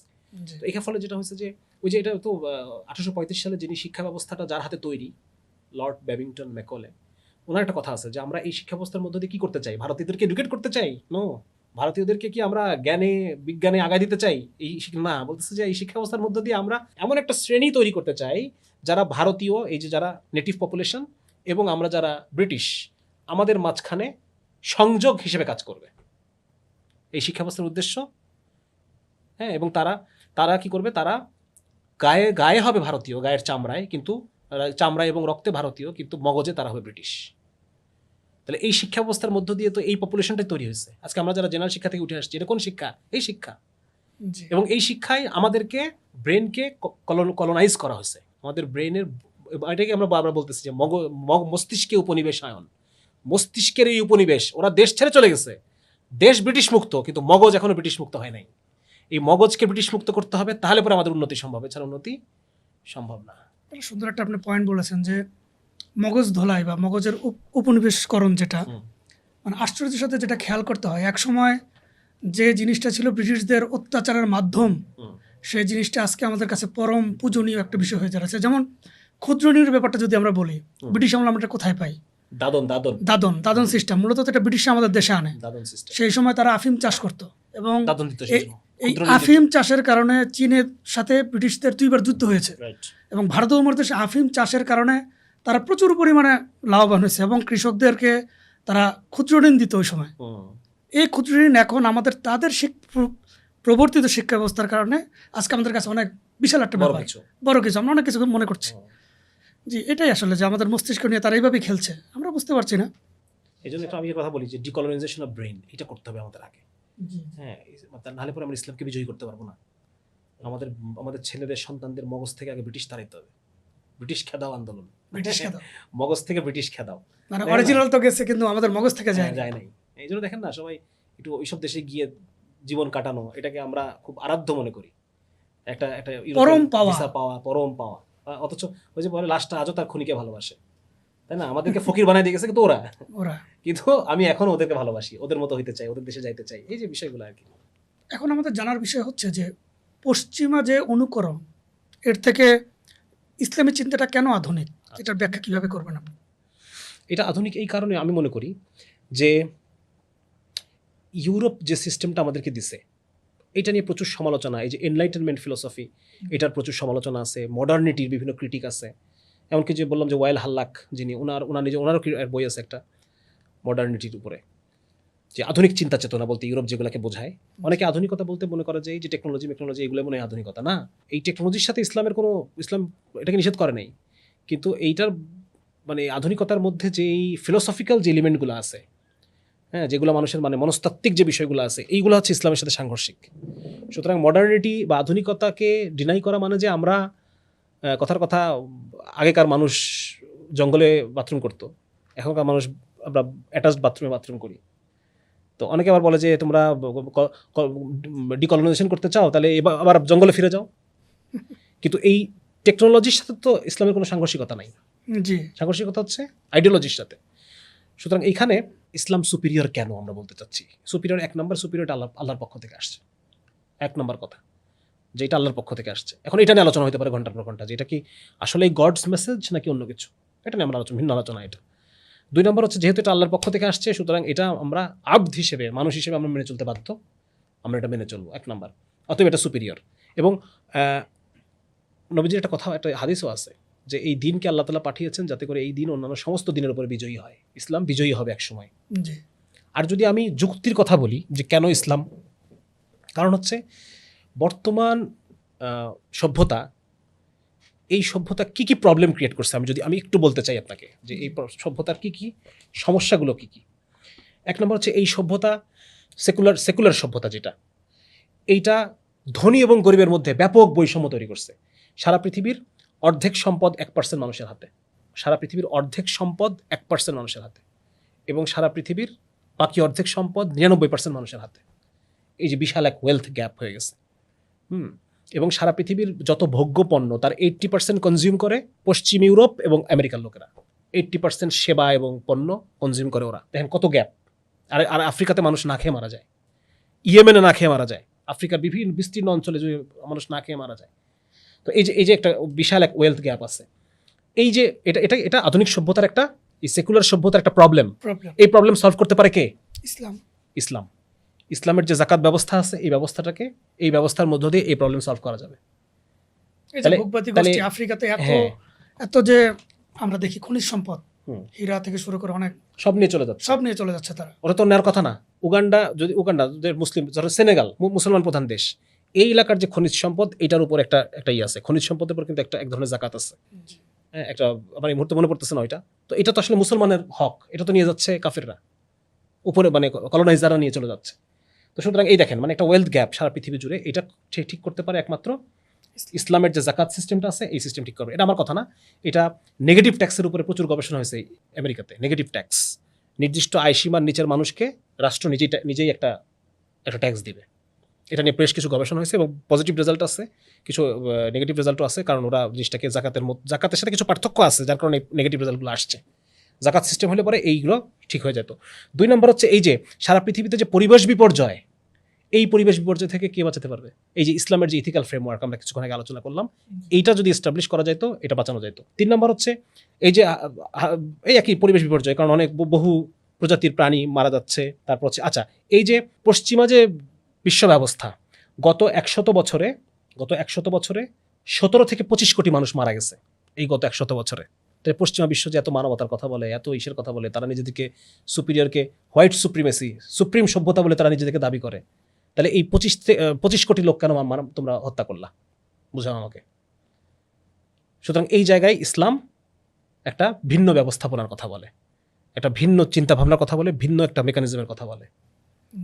হ্যাঁ, যেখানে এটা একটা জিনিস। তারপর হচ্ছে এই যে সারা পৃথিবীতে ওয়েস্টার্ন ওয়ার্ল্ডে এখন 50% শিশু তারা বিবাহ ছাড়া জন্ম, জারজ সন্তান, এবং এটার উপর অনেক রিসার্চ আছে। হ্যাঁ, যে এই ধরনের বাচ্চাগুলো কেমন হয়, যারা বাপ ছাড়া বড় হয়, ব্রোকেন ফ্যামিলির বাচ্চাগুলো কীভাবে বড় হয়, তাদের সাইকোলজিক্যাল কী প্রবলেম হয়, তারা আত্মহত্যা করে 3 গুণ বেশি, তারা জেলে যায় 12 গুণ বেশি, তাদের সাইকিয়াট্রিস্ট দরকার হয় 300% বেশি স্বাভাবিক বাচ্চার চেয়ে, তাদের এডুকেশনাল পারফরমেন্স কম, তাদের সাইকিয়াট্রিক ইলনেস বেশি, মানসিক রোগে আক্রান্ত হয় বেশি, কত ধরনের প্রবলেম, ফ্যামিলি না থাকার কারণে। হ্যাঁ, মানে বাপ মা নাই, মানে একটা কমপ্লিট ফ্যামিলি নাই তার। তাহলে এই যে অবস্থা, এটার কারণ হচ্ছে আমেরিকার যে এখন যে তারা যৌন স্বাধীনতা, বা এই যে এই মডার্ন সভ্যতা যে কাজটা, তাদের যে কথা, যে স্বাধীনতা, যৌন স্বাধীনতা, তারপর হচ্ছে যৌন বিপ্লব, গর্ভপাতের অধিকার, এই সেই ব্যক্তি স্বাধীনতা, ঠিক আছে না, এইগুলোর প্রোডাক্ট হচ্ছে এটা। তাহলে এই যে একটা বিপর্যয়, পারিবারিক বিপর্যয় বা সামাজিক বিপর্যয় যেটা বলি না কেন, এটা সমাধান কোথায় আছে? ইসলামে আছে। হ্যাঁ, তারপর যদি আরো যদি বলি যে মানুষ এখন পশ্চিমা দুনিয়াতে জন্মহার কমে গেছে, বাচ্চা নেয় না মানুষ। মেয়েরা এমন সময় বিয়ে করে যখন তাদের বাচ্চা হবে হয়তো একটা হলেও হয়, কষ্ট করে একটা হয়। আর বিপুল সংখ্যক LGBT তো আছেই। জন্মহার কমে গেছে, যে মানে একটা দেশ সাস্টেইন করার জন্য 2.1% জন্মহার লাগে, সেখানে তাদের জন্মহার এখন 1.6%, 1.5% এরকম। এই জন্য তারা এখন আরব বিশ্ব থেকে ইমিগ্রেন্টদেরকে তারা ঢুকতে দিছে। মানে তারা কিন্তু যে অনেক বেশি মানে কি বলে দানশীল হয়ে গেছে, মানুষকে আশ্রয় দিচ্ছে, তা কিন্তু না, ওদের দরকার এখন। এই জন্য ওরা ইমিগ্রেন্টদেরকে নিয়ে আসতেছে দেশে। তাহলে এই যে প্রবলেম, এটা থেকে বাঁচাতে পারে কে? একটা আদর্শ পারিবারিক কাঠামো এটাকে বাঁচাতে পারে, সেটা ইসলাম অফার করে, তাই না? এই যে ইউরোপ আমেরিকাতে divorce rate high divorce rate, বিবাহিত যারা কাপল তাদের মধ্যে 42% ডিভোর্স হয়ে যায়, 64% ডিভোর্স হয়, 64%-এর মধ্যে 42% হচ্ছে ওই পরকীয়ার কারণে ডিভোর্স হয়। তো এই যে একটা অবস্থা, এটা কি কারণ একটা আদর্শ পারিবারিক মডেল নাই ওদের, যেখানে স্বামী স্ত্রীর মধ্যে সুসম্পর্ক থাকবে, পুরুষ সেখানে কাওয়াম থাকবে, অ্যাডমিন ছাড়া একটা সংগঠন কীভাবে চলে, যেখানে একজন নাই সিদ্ধান্ত নেওয়ার মতো? তোমার কোম্পানির সিইও লাগে, পরিবারের কোনো সিইও লাগে না, দুজন পার্টনার সমান হয়, এইভাবে এটা ওয়ার্ক করে না। সুতরাং এই যে বিষয়গুলা, হ্যাঁ, তারপরে যে নৈতিক অবক্ষয়, দেখেন ইউরোপের নৈতিক অবক্ষয়ের কথা বলতে গেলে তো শেষ হবে না। মানে কেবলই বললাম যে প্রগতির কোনো শেষ নাই, সেখানে অজাচার থেকে শুরু করে নিয়ে পশু কাম থেকে সবকিছুই তাদের প্রগতির অন্তর্ভুক্ত। লাস্ট কি হয়েছে সেদিন কিছু গবেষক, কিছু দার্শনিক তারা এই কথা বলতেছে যে আফটার বার্থ অ্যাবর্শন, এটাও মেয়েদের একটা রাইট হওয়া উচিত। আফটার বার্থ অ্যাবর্শন মানে কি বলবেন এটাকে? আফটার বার্থ অ্যাবর্শন মানে জন্মের পর জীবিত সন্তানকে হত্যা করা হবে, এবং এটাকে তারা এখন অধিকার বলে দাবি করতেছে। তাহলে তাদের দেখেন তাদের নৈতিক কোন পর্যায়ে তারা এখন আছে। কোন পর্যায়ে আছে জন্মের তারা। পরে হত্যা করবে তারা, এটা Even- অধিকার বলতেছে। হ্যাঁ, ইভেন ধরেন এখন কি করে, এখন আমেরিকাতে প্রতি বছর প্রায় 10 লক্ষ অ্যাবর্শন হয়, তার মধ্যে মেজরিটি অ্যাবর্শন হয় 6 মাসের পরে গিয়ে, যখন বাচ্চা পেইন ফিল করে, অলরেডি পেইন ফিল করে। তাহলে আফটার বার্থ, ওরা বলতেছে আফটার বার্থ বাচ্চার জন্মের ইমিডিয়েট আগের অ্যাবর্শন করাও যা, হওয়ার পর অ্যাবর্শন করাও তো তাই। আপনি 6 মাসের বাচ্চা অ্যাবর্শন করতেছেন আর আফটার বার্থ অ্যাবর্শন করতেছেন, এমন কি পার্থক্য? তাদের কথা হচ্ছে এটা। 6 মাসে অবজার্ভ করবে, আমার এটা ভালো লাগে কিনা, ভালো লাগলে বাস মেরে ফেলবো। মেরে ফেলবো। তো এই দেখেন, নৈতিক এই পর্যায়ে তারা পৌঁছেছে। সুতরাং এটাকে বলেন, এই অবক্ষয় আপনি এটা থেকে কিভাবে বাঁচবেন? ইসলাম ছাড়া তো সম্ভব না, ঠিক আছে না? এই যে অপরাধ বাড়তেছে, কি পরিমাণ অপরাধ বেড়ে গেছে। আমি একটা উদাহরণ দিই, আমরা তো শুধু নিজের দেশ দেখি। ওই যে কেবলই বললাম যে আমেরিকাতে 29,000 শুধুমাত্র স্কুল শুটিং হয়, স্কুল গান শুটিং। 29,000 মানুষ শুধু এই কারণে মারা যায়, স্কুল শুটিং। হ্যাঁ, তারপর আরও অন্যান্য তো আছেই। আমেরিকাতে প্রতি বছর যে পরিমাণ কার অ্যাক্সিডেন্ট হয়, তার মধ্যে প্রায় 70% কার অ্যাক্সিডেন্ট হয় হচ্ছে মদের কারণে, মদ। তা এগুলো কিভাবে হবে? এগুলোকে ট্যাকল দেওয়া যাবে কিভাবে? ইসলাম ছাড়া তো এগুলো হবে না। ইসলাম ছাড়া তো possible আপনি না। মদ ট্যাকল দিবেন কিভাবে? প্রতি বছর 40,000 আমেরিকান বাচ্চা বার্থ ডিফেক্ট নিয়ে জন্মগ্রহণ করে, বিকজ মাদার ইজ এ ড্রাঙ্কার্ড, মা মদ খায় এই জন্য। তাহলে এই 40,000 বাচ্চাকে তো সুস্থভাবে জন্ম দেওয়া যাইতো যদি আপনি ইসলাম আনতেন। সুতরাং ইসলামের ফ্রেমওয়ার্ক এখানে লাগবে। এরকম সব জায়গায় একই অবস্থা। মানে এই আরেকটা জিনিস আমি কিছুক্ষণ আগে বললাম যে মানুষকে যত আপনি ডিপ্রেসড করে দিতে পারবেন, তত সে বেশি বেশি প্রোডাক্ট কিনবে।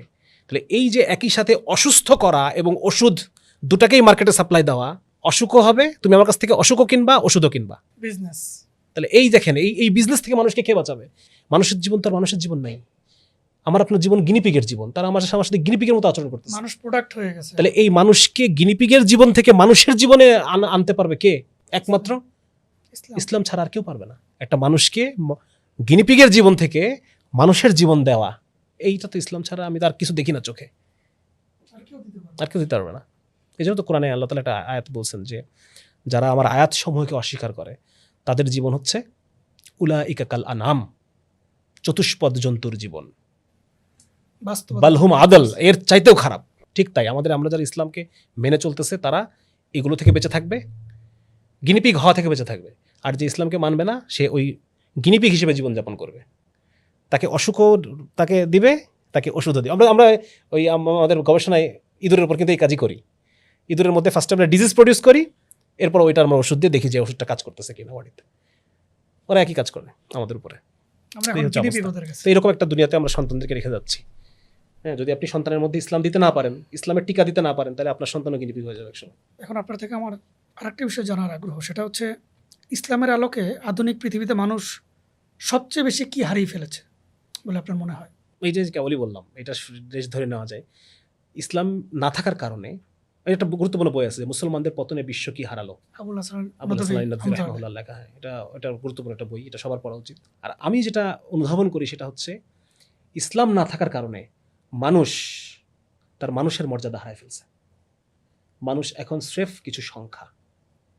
হ্যাঁ, আমরা খুব অবলীলায় বলে ফেলি 29,000 মারা গেছে, এত হাজার রেপ হয়েছে, এত হাজার মানুষ বাস্তুহারা হয়েছে, বলেই শেষ। মানুষ শুধুমাত্র কিছু স্ট্যাটিস্টিক্স, কিছু সংখ্যা।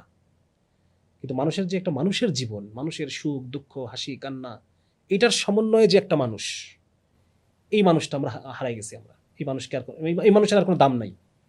আমার সুখের কোনো দাম নাই আপনার কাছে, এই রাষ্ট্রের কাছে। হ্যাঁ, যে কথার কথা একে ওকে তুলে নিয়ে গিয়ে এর নাম একটা মামলায় ফাঁসায় ঢুকাই দিচ্ছি আমি। দেখেন সিস্টেমটা কেমন। একটা মামলায় আমি এমন কয়েকজনের নাম ঢুকাই দিলাম যে এটা কোর্টে গিয়ে খালাস হয়ে যাবে। তাহলে এই কোর্টে যাওয়ার আগ পর্যন্ত এই মানুষগুলো যে একটা পেরেশানির মধ্যে পড়লো, তার পুরো পরিবার টেনশন করতেছে, সে টেনশন করতেছে, তার ব্লাড প্রেশার হাই হচ্ছে, তার রাতে ঘুম হচ্ছে না রাতের পর রাত, এই যেটা এগুলো কোনো বিষয়ই না। এই যে বিচার ব্যবস্থা, মামলা দিল, সে থানায় গেল, জেল খাটলো, উকিল ধরলো, শেষে হলো কি সে, তার মানে দেখেন, মানে মানুষের কাছ থেকে আপনি মানুষের জীবনটা ছিনাই নিছেন। জি জি, এবং তাকে আপনি একটা গিনিপিগে পরিণত করছেন। তাকে একটা কাস্টমারকে আমি একটা প্রেশারের ওষুধ লিখে দিছি, আজীব এক ওষুধ, আজীব এক মেডিকেল সিস্টেম। একটা প্রেশার ওষুধ লিখে দিছি, এই ওষুধটা সে খাইতেই থাকবে সারা জীবন। ছেড়ে দিলে তার প্রেশার আবার বেড়ে যাবে, ছাড়া যাবে না। কাস্টমার মানে এমন একটা সিস্টেম যেখানে ওষুধ ছাড়ে না, আসলে সব ওষুধ তাকে সারা জীবন খেয়ে যেতে হয়, নিয়ন্ত্রণে রাখতে হয়। তো এই যে দেখেন, মানে এই ব্যাপারগুলো আসলে কেন? কারণ হচ্ছে আমরা মানুষের জীবন হারাই ফেলছি। ইসলাম না থাকার কারণে মানুষের কাছ থেকে মানুষের জীবন হারাই গেছে। মানুষ শুধুই কাস্টমার, আর কিছুই নাই। আবার যদি ইসলাম ফেরত আসে, এই কাস্টমার থেকে মানুষের জীবনটা আবার মানুষের পর্যায়ে উন্নীত হবে। রাষ্ট্র তো এই কাজই করে। আমরা যে জুলাই রাষ্ট্র কি করে গণঅভ্যুত্থানে দেখেন? দেখলাম। রাষ্ট্র করে হচ্ছে কি, এই যে যারা আপনাকে নিয়ে বিজনেসটা করবে, জি রাষ্ট্র এদের জন্য, ইসলামী রাষ্ট্র কি করে? ইসলামী রাষ্ট্র একজন মানুষের ইসলামে কনভার্ট হওয়ার রাস্তাটাকে সহজ করে দেয়, প্রতিবন্ধকতাগুলোকে সরায় দেয়, তাই না? আর এরা কি করে? এরা আপনি যে আপনাকে নিয়ে ব্যবসা করবে, ওরা এই রাস্তাটা খুলে দেয়। আপনি আপনার মানে জীবনটা যে একটা অসহনীয় জীবন হয়ে যাবে, আপনাকে নিয়ে সবাই ব্যবসা করবে, এই ওষুধ কোম্পানি, এই ফেসবুক কোম্পানি, এই ফাস্টফুড কোম্পানি, এই সবাই, এরা সবাই আপনাকে নিয়ে ব্যবসা করবে। এই রাস্তাটা সহজ করে দেয় রাষ্ট্র, আধুনিক রাষ্ট্র। এবং তথাকথিত এটাই বলে, আধুনিক এটা হচ্ছে লিবারেল অর্থনীতি। জি হ্যাঁ, যে ব্যবসায় কোনো বিধিনিষেধ থাকবে না, এবং এটা মেনটেন করে সেকুলার রাষ্ট্র। মানে এগুলো কিন্তু সব ওই যে এনলাইটেনমেন্ট ফিলসফি ওই সময় তৈরি, যে রাষ্ট্রের কতটুকু ক্ষমতা থাকবে, কারা কারা চালাবে, রাষ্ট্র কি ব্যবসাকে আটকাবে নাকি আটকাবে না। এটা গুরুত্বপূর্ণ একটা বই আছে, বাংলাতে অনুবাদও আছে, অর্থনীতিবিদ ড্যানিয়েল ফ্যাসফেল্ড, ওনার লেখা অর্থনীতিবিদদের যুগ। ওটার মধ্যে এগুলো বিস্তারিত জানা যাবে, অর্থনীতির ইতিহাস কীভাবে তৈরি হলো। এবং আধুনিক রাষ্ট্রের এটা উৎপত্তিটাই হয়েছে এখানে, যে আধুনিক রাষ্ট্র, লিবারেল রাষ্ট্র, ডেমোক্রেটিক রাষ্ট্র, সে অর্থনীতিকে লিবারেল লাগবে, অর্থনীতির উপরে সে কোনো বিধিনিষেধ আরোপ করবে না, বুঝছেন? এই জন্য ব্যবসায়ীদের, এই জন্য আমি একটা কথা বলি যে democracy is by the capitalist, for the capitalist, of the capitalist.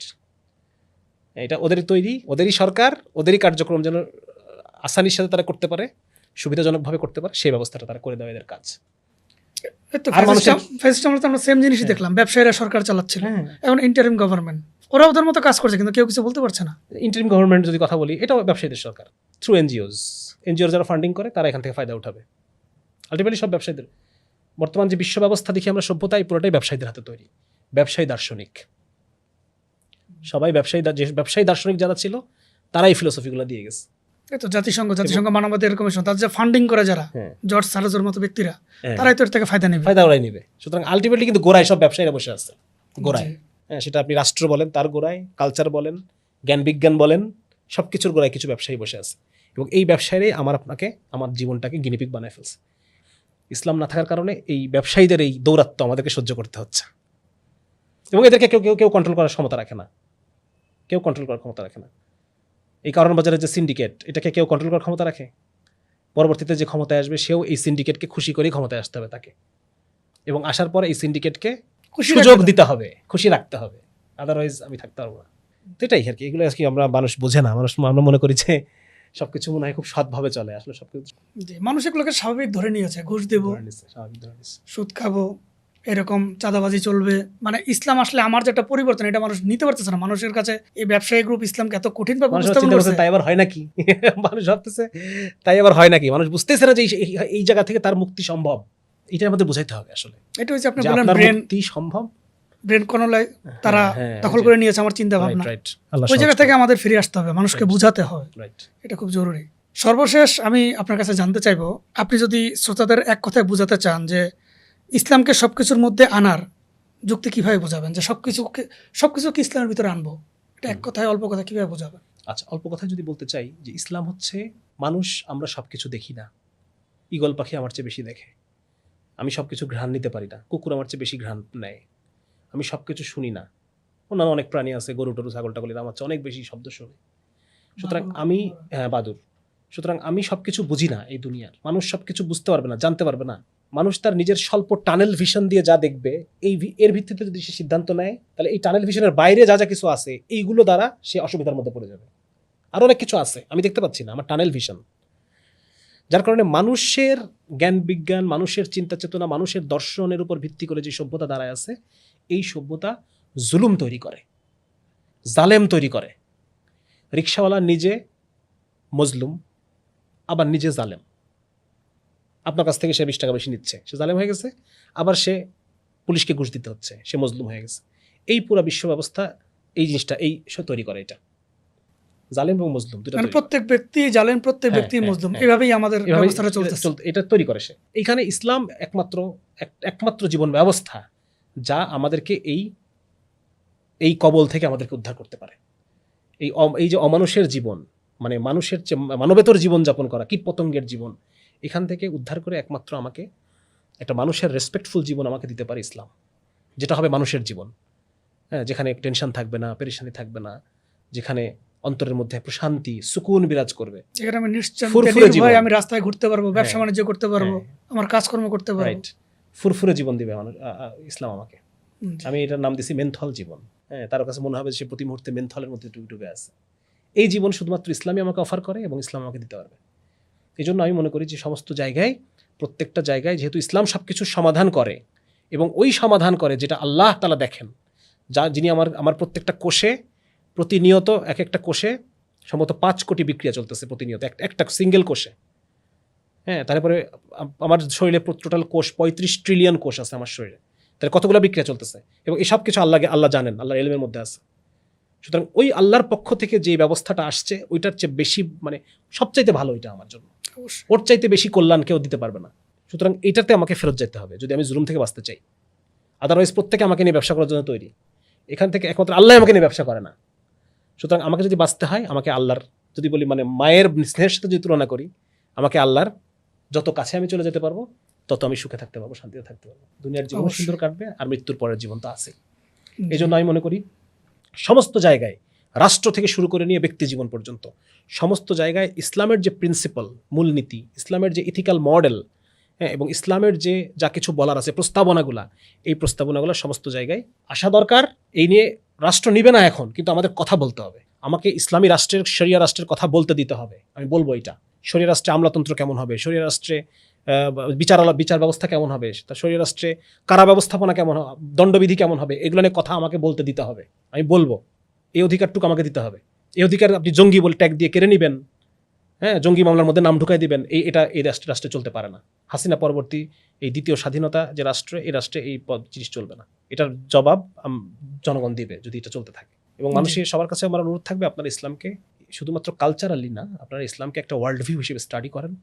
ইসলামকে সব কিছুর সমাধান কিভাবে ইসলাম দেয়, মানুষের অর্থনৈতিক সমাধান, রাজনৈতিক সমাধান, আন্তর্জাতিক সমস্যার সমাধান, সব কিছুর সমাধান কিভাবে ইসলামের মধ্যে আছে, এই নতুনভাবে আমরা ইসলামকে পাঠ করব।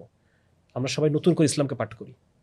এক তো ইসলাম আমাকে আধ্যাত্মিক জগতে, মৃত্যুর পরবর্তী জীবনে ইসলাম ছাড়া তো আমার কোনো উপায় নাই ভাই। এই দুনিয়াতে আপনি যদি মানুষের জীবন চান, আপনার ইসলাম ছাড়া কোনো উপায় নেই। একজন নাস্তিক কমিউনিস্ট যদি মনে করে যে আমি পৃথিবীতে সুখে থাকতে চাই, শান্তিতে থাকতে চাই, ভালো থাকতে চাই, তাকেও ইসলাম ফলো করতে হবে, নাহলে পরে সে দুনিয়াতে সুখও পাবে না। আখেরাতে সুখ তো আছেই, দুনিয়াতে যদি কেউ সুখিয়ে, শান্তিতে, টেনশন ফ্রি, ইজ্জতওয়ালা জীবন, হ্যাঁ, সম্মানের জীবন, ফুরফুরে জীবন চায় দুনিয়াতে, তাকেও ইসলাম মানতে হবে। কারণ হচ্ছে ইসলাম ফিতরাতের দিন। একমাত্র ওই ঘড়ির কাঁটা, কি বলে, কম্পাসের কাঁটা যতক্ষণ না পর্যন্ত নর্থ সাউথ অ্যালাইনমেন্টে আসবে, ততক্ষণ পর্যন্ত কাঁপতে থাকবে, অস্থির থাকবে। ওরকম মানুষ যতক্ষণ না পর্যন্ত সে ইসলামের সাথে অ্যালাইন্ড হবে, ততক্ষণ পর্যন্ত তার জীবন থাকবে অস্থির। সে অস্থিরতার মধ্যে থাকবে। ইসলামের বিলিফ সিস্টেম, ইসলামের পার্সোনাল ম্যানেজমেন্ট সিস্টেম, ইসলামের ফ্যামিলি ম্যানেজমেন্ট সিস্টেম, ইসলামের social, economic and judiciary management system, ইসলামের স্টেট ম্যানেজমেন্ট সিস্টেম, এই পুরোটার সাথে যতক্ষণ না পর্যন্ত মানুষ অ্যালাইন্ড হবে, ততক্ষণ পর্যন্ত মানুষের জীবনের সমস্যা দূর হবে না। যেই পর্যায়ে অ্যালাইন নাই, ওই পর্যায়ে সমস্যা থাকবে। আপনি ব্যক্তি জীবনে ইসলাম পালন করেন, আপনি ব্যক্তি জীবনের প্রবলেমগুলো থেকে বাঁচবেন, কিন্তু সামাজিক প্রবলেমগুলো কিন্তু আপনার থাকবে, ইকোনমিক প্রবলেমগুলো আপনার থাকবে। হ্যাঁ, আপনি যদি পুরো রাষ্ট্রে যদি ইসলাম আনতে পারতেন, তাহলে আপনার সমস্ত সমস্যার হলিস্টিক সমাধান আপনি পেয়ে যেতেন। জি, ধন্যবাদ আমাদেরকে খুবই আপনার গুরুত্বপূর্ণ আলোচনা উপহার দেওয়ার জন্য এবং আপনার মূল্যবান সময় থেকে আমাদেরকে সময় দেওয়ার জন্য। আলহামদুলিল্লাহ, আল্লাহ তৌফিক, আল্লাহ তাআলা আমার নাপাক মানুষের এই সময়গুলোকে দিনের কাজে লাগাইছেন, আলহামদুলিল্লাহ। জাযাকাল্লাহ খাইরান। জি, দোয়া করবেন ইনশাআল্লাহ। জি। দর্শকদের কাছে দোয়া চাই। আসসালামু আলাইকুম ওয়া রাহমাতুল্লাহি ওয়া বারাকাতুহু।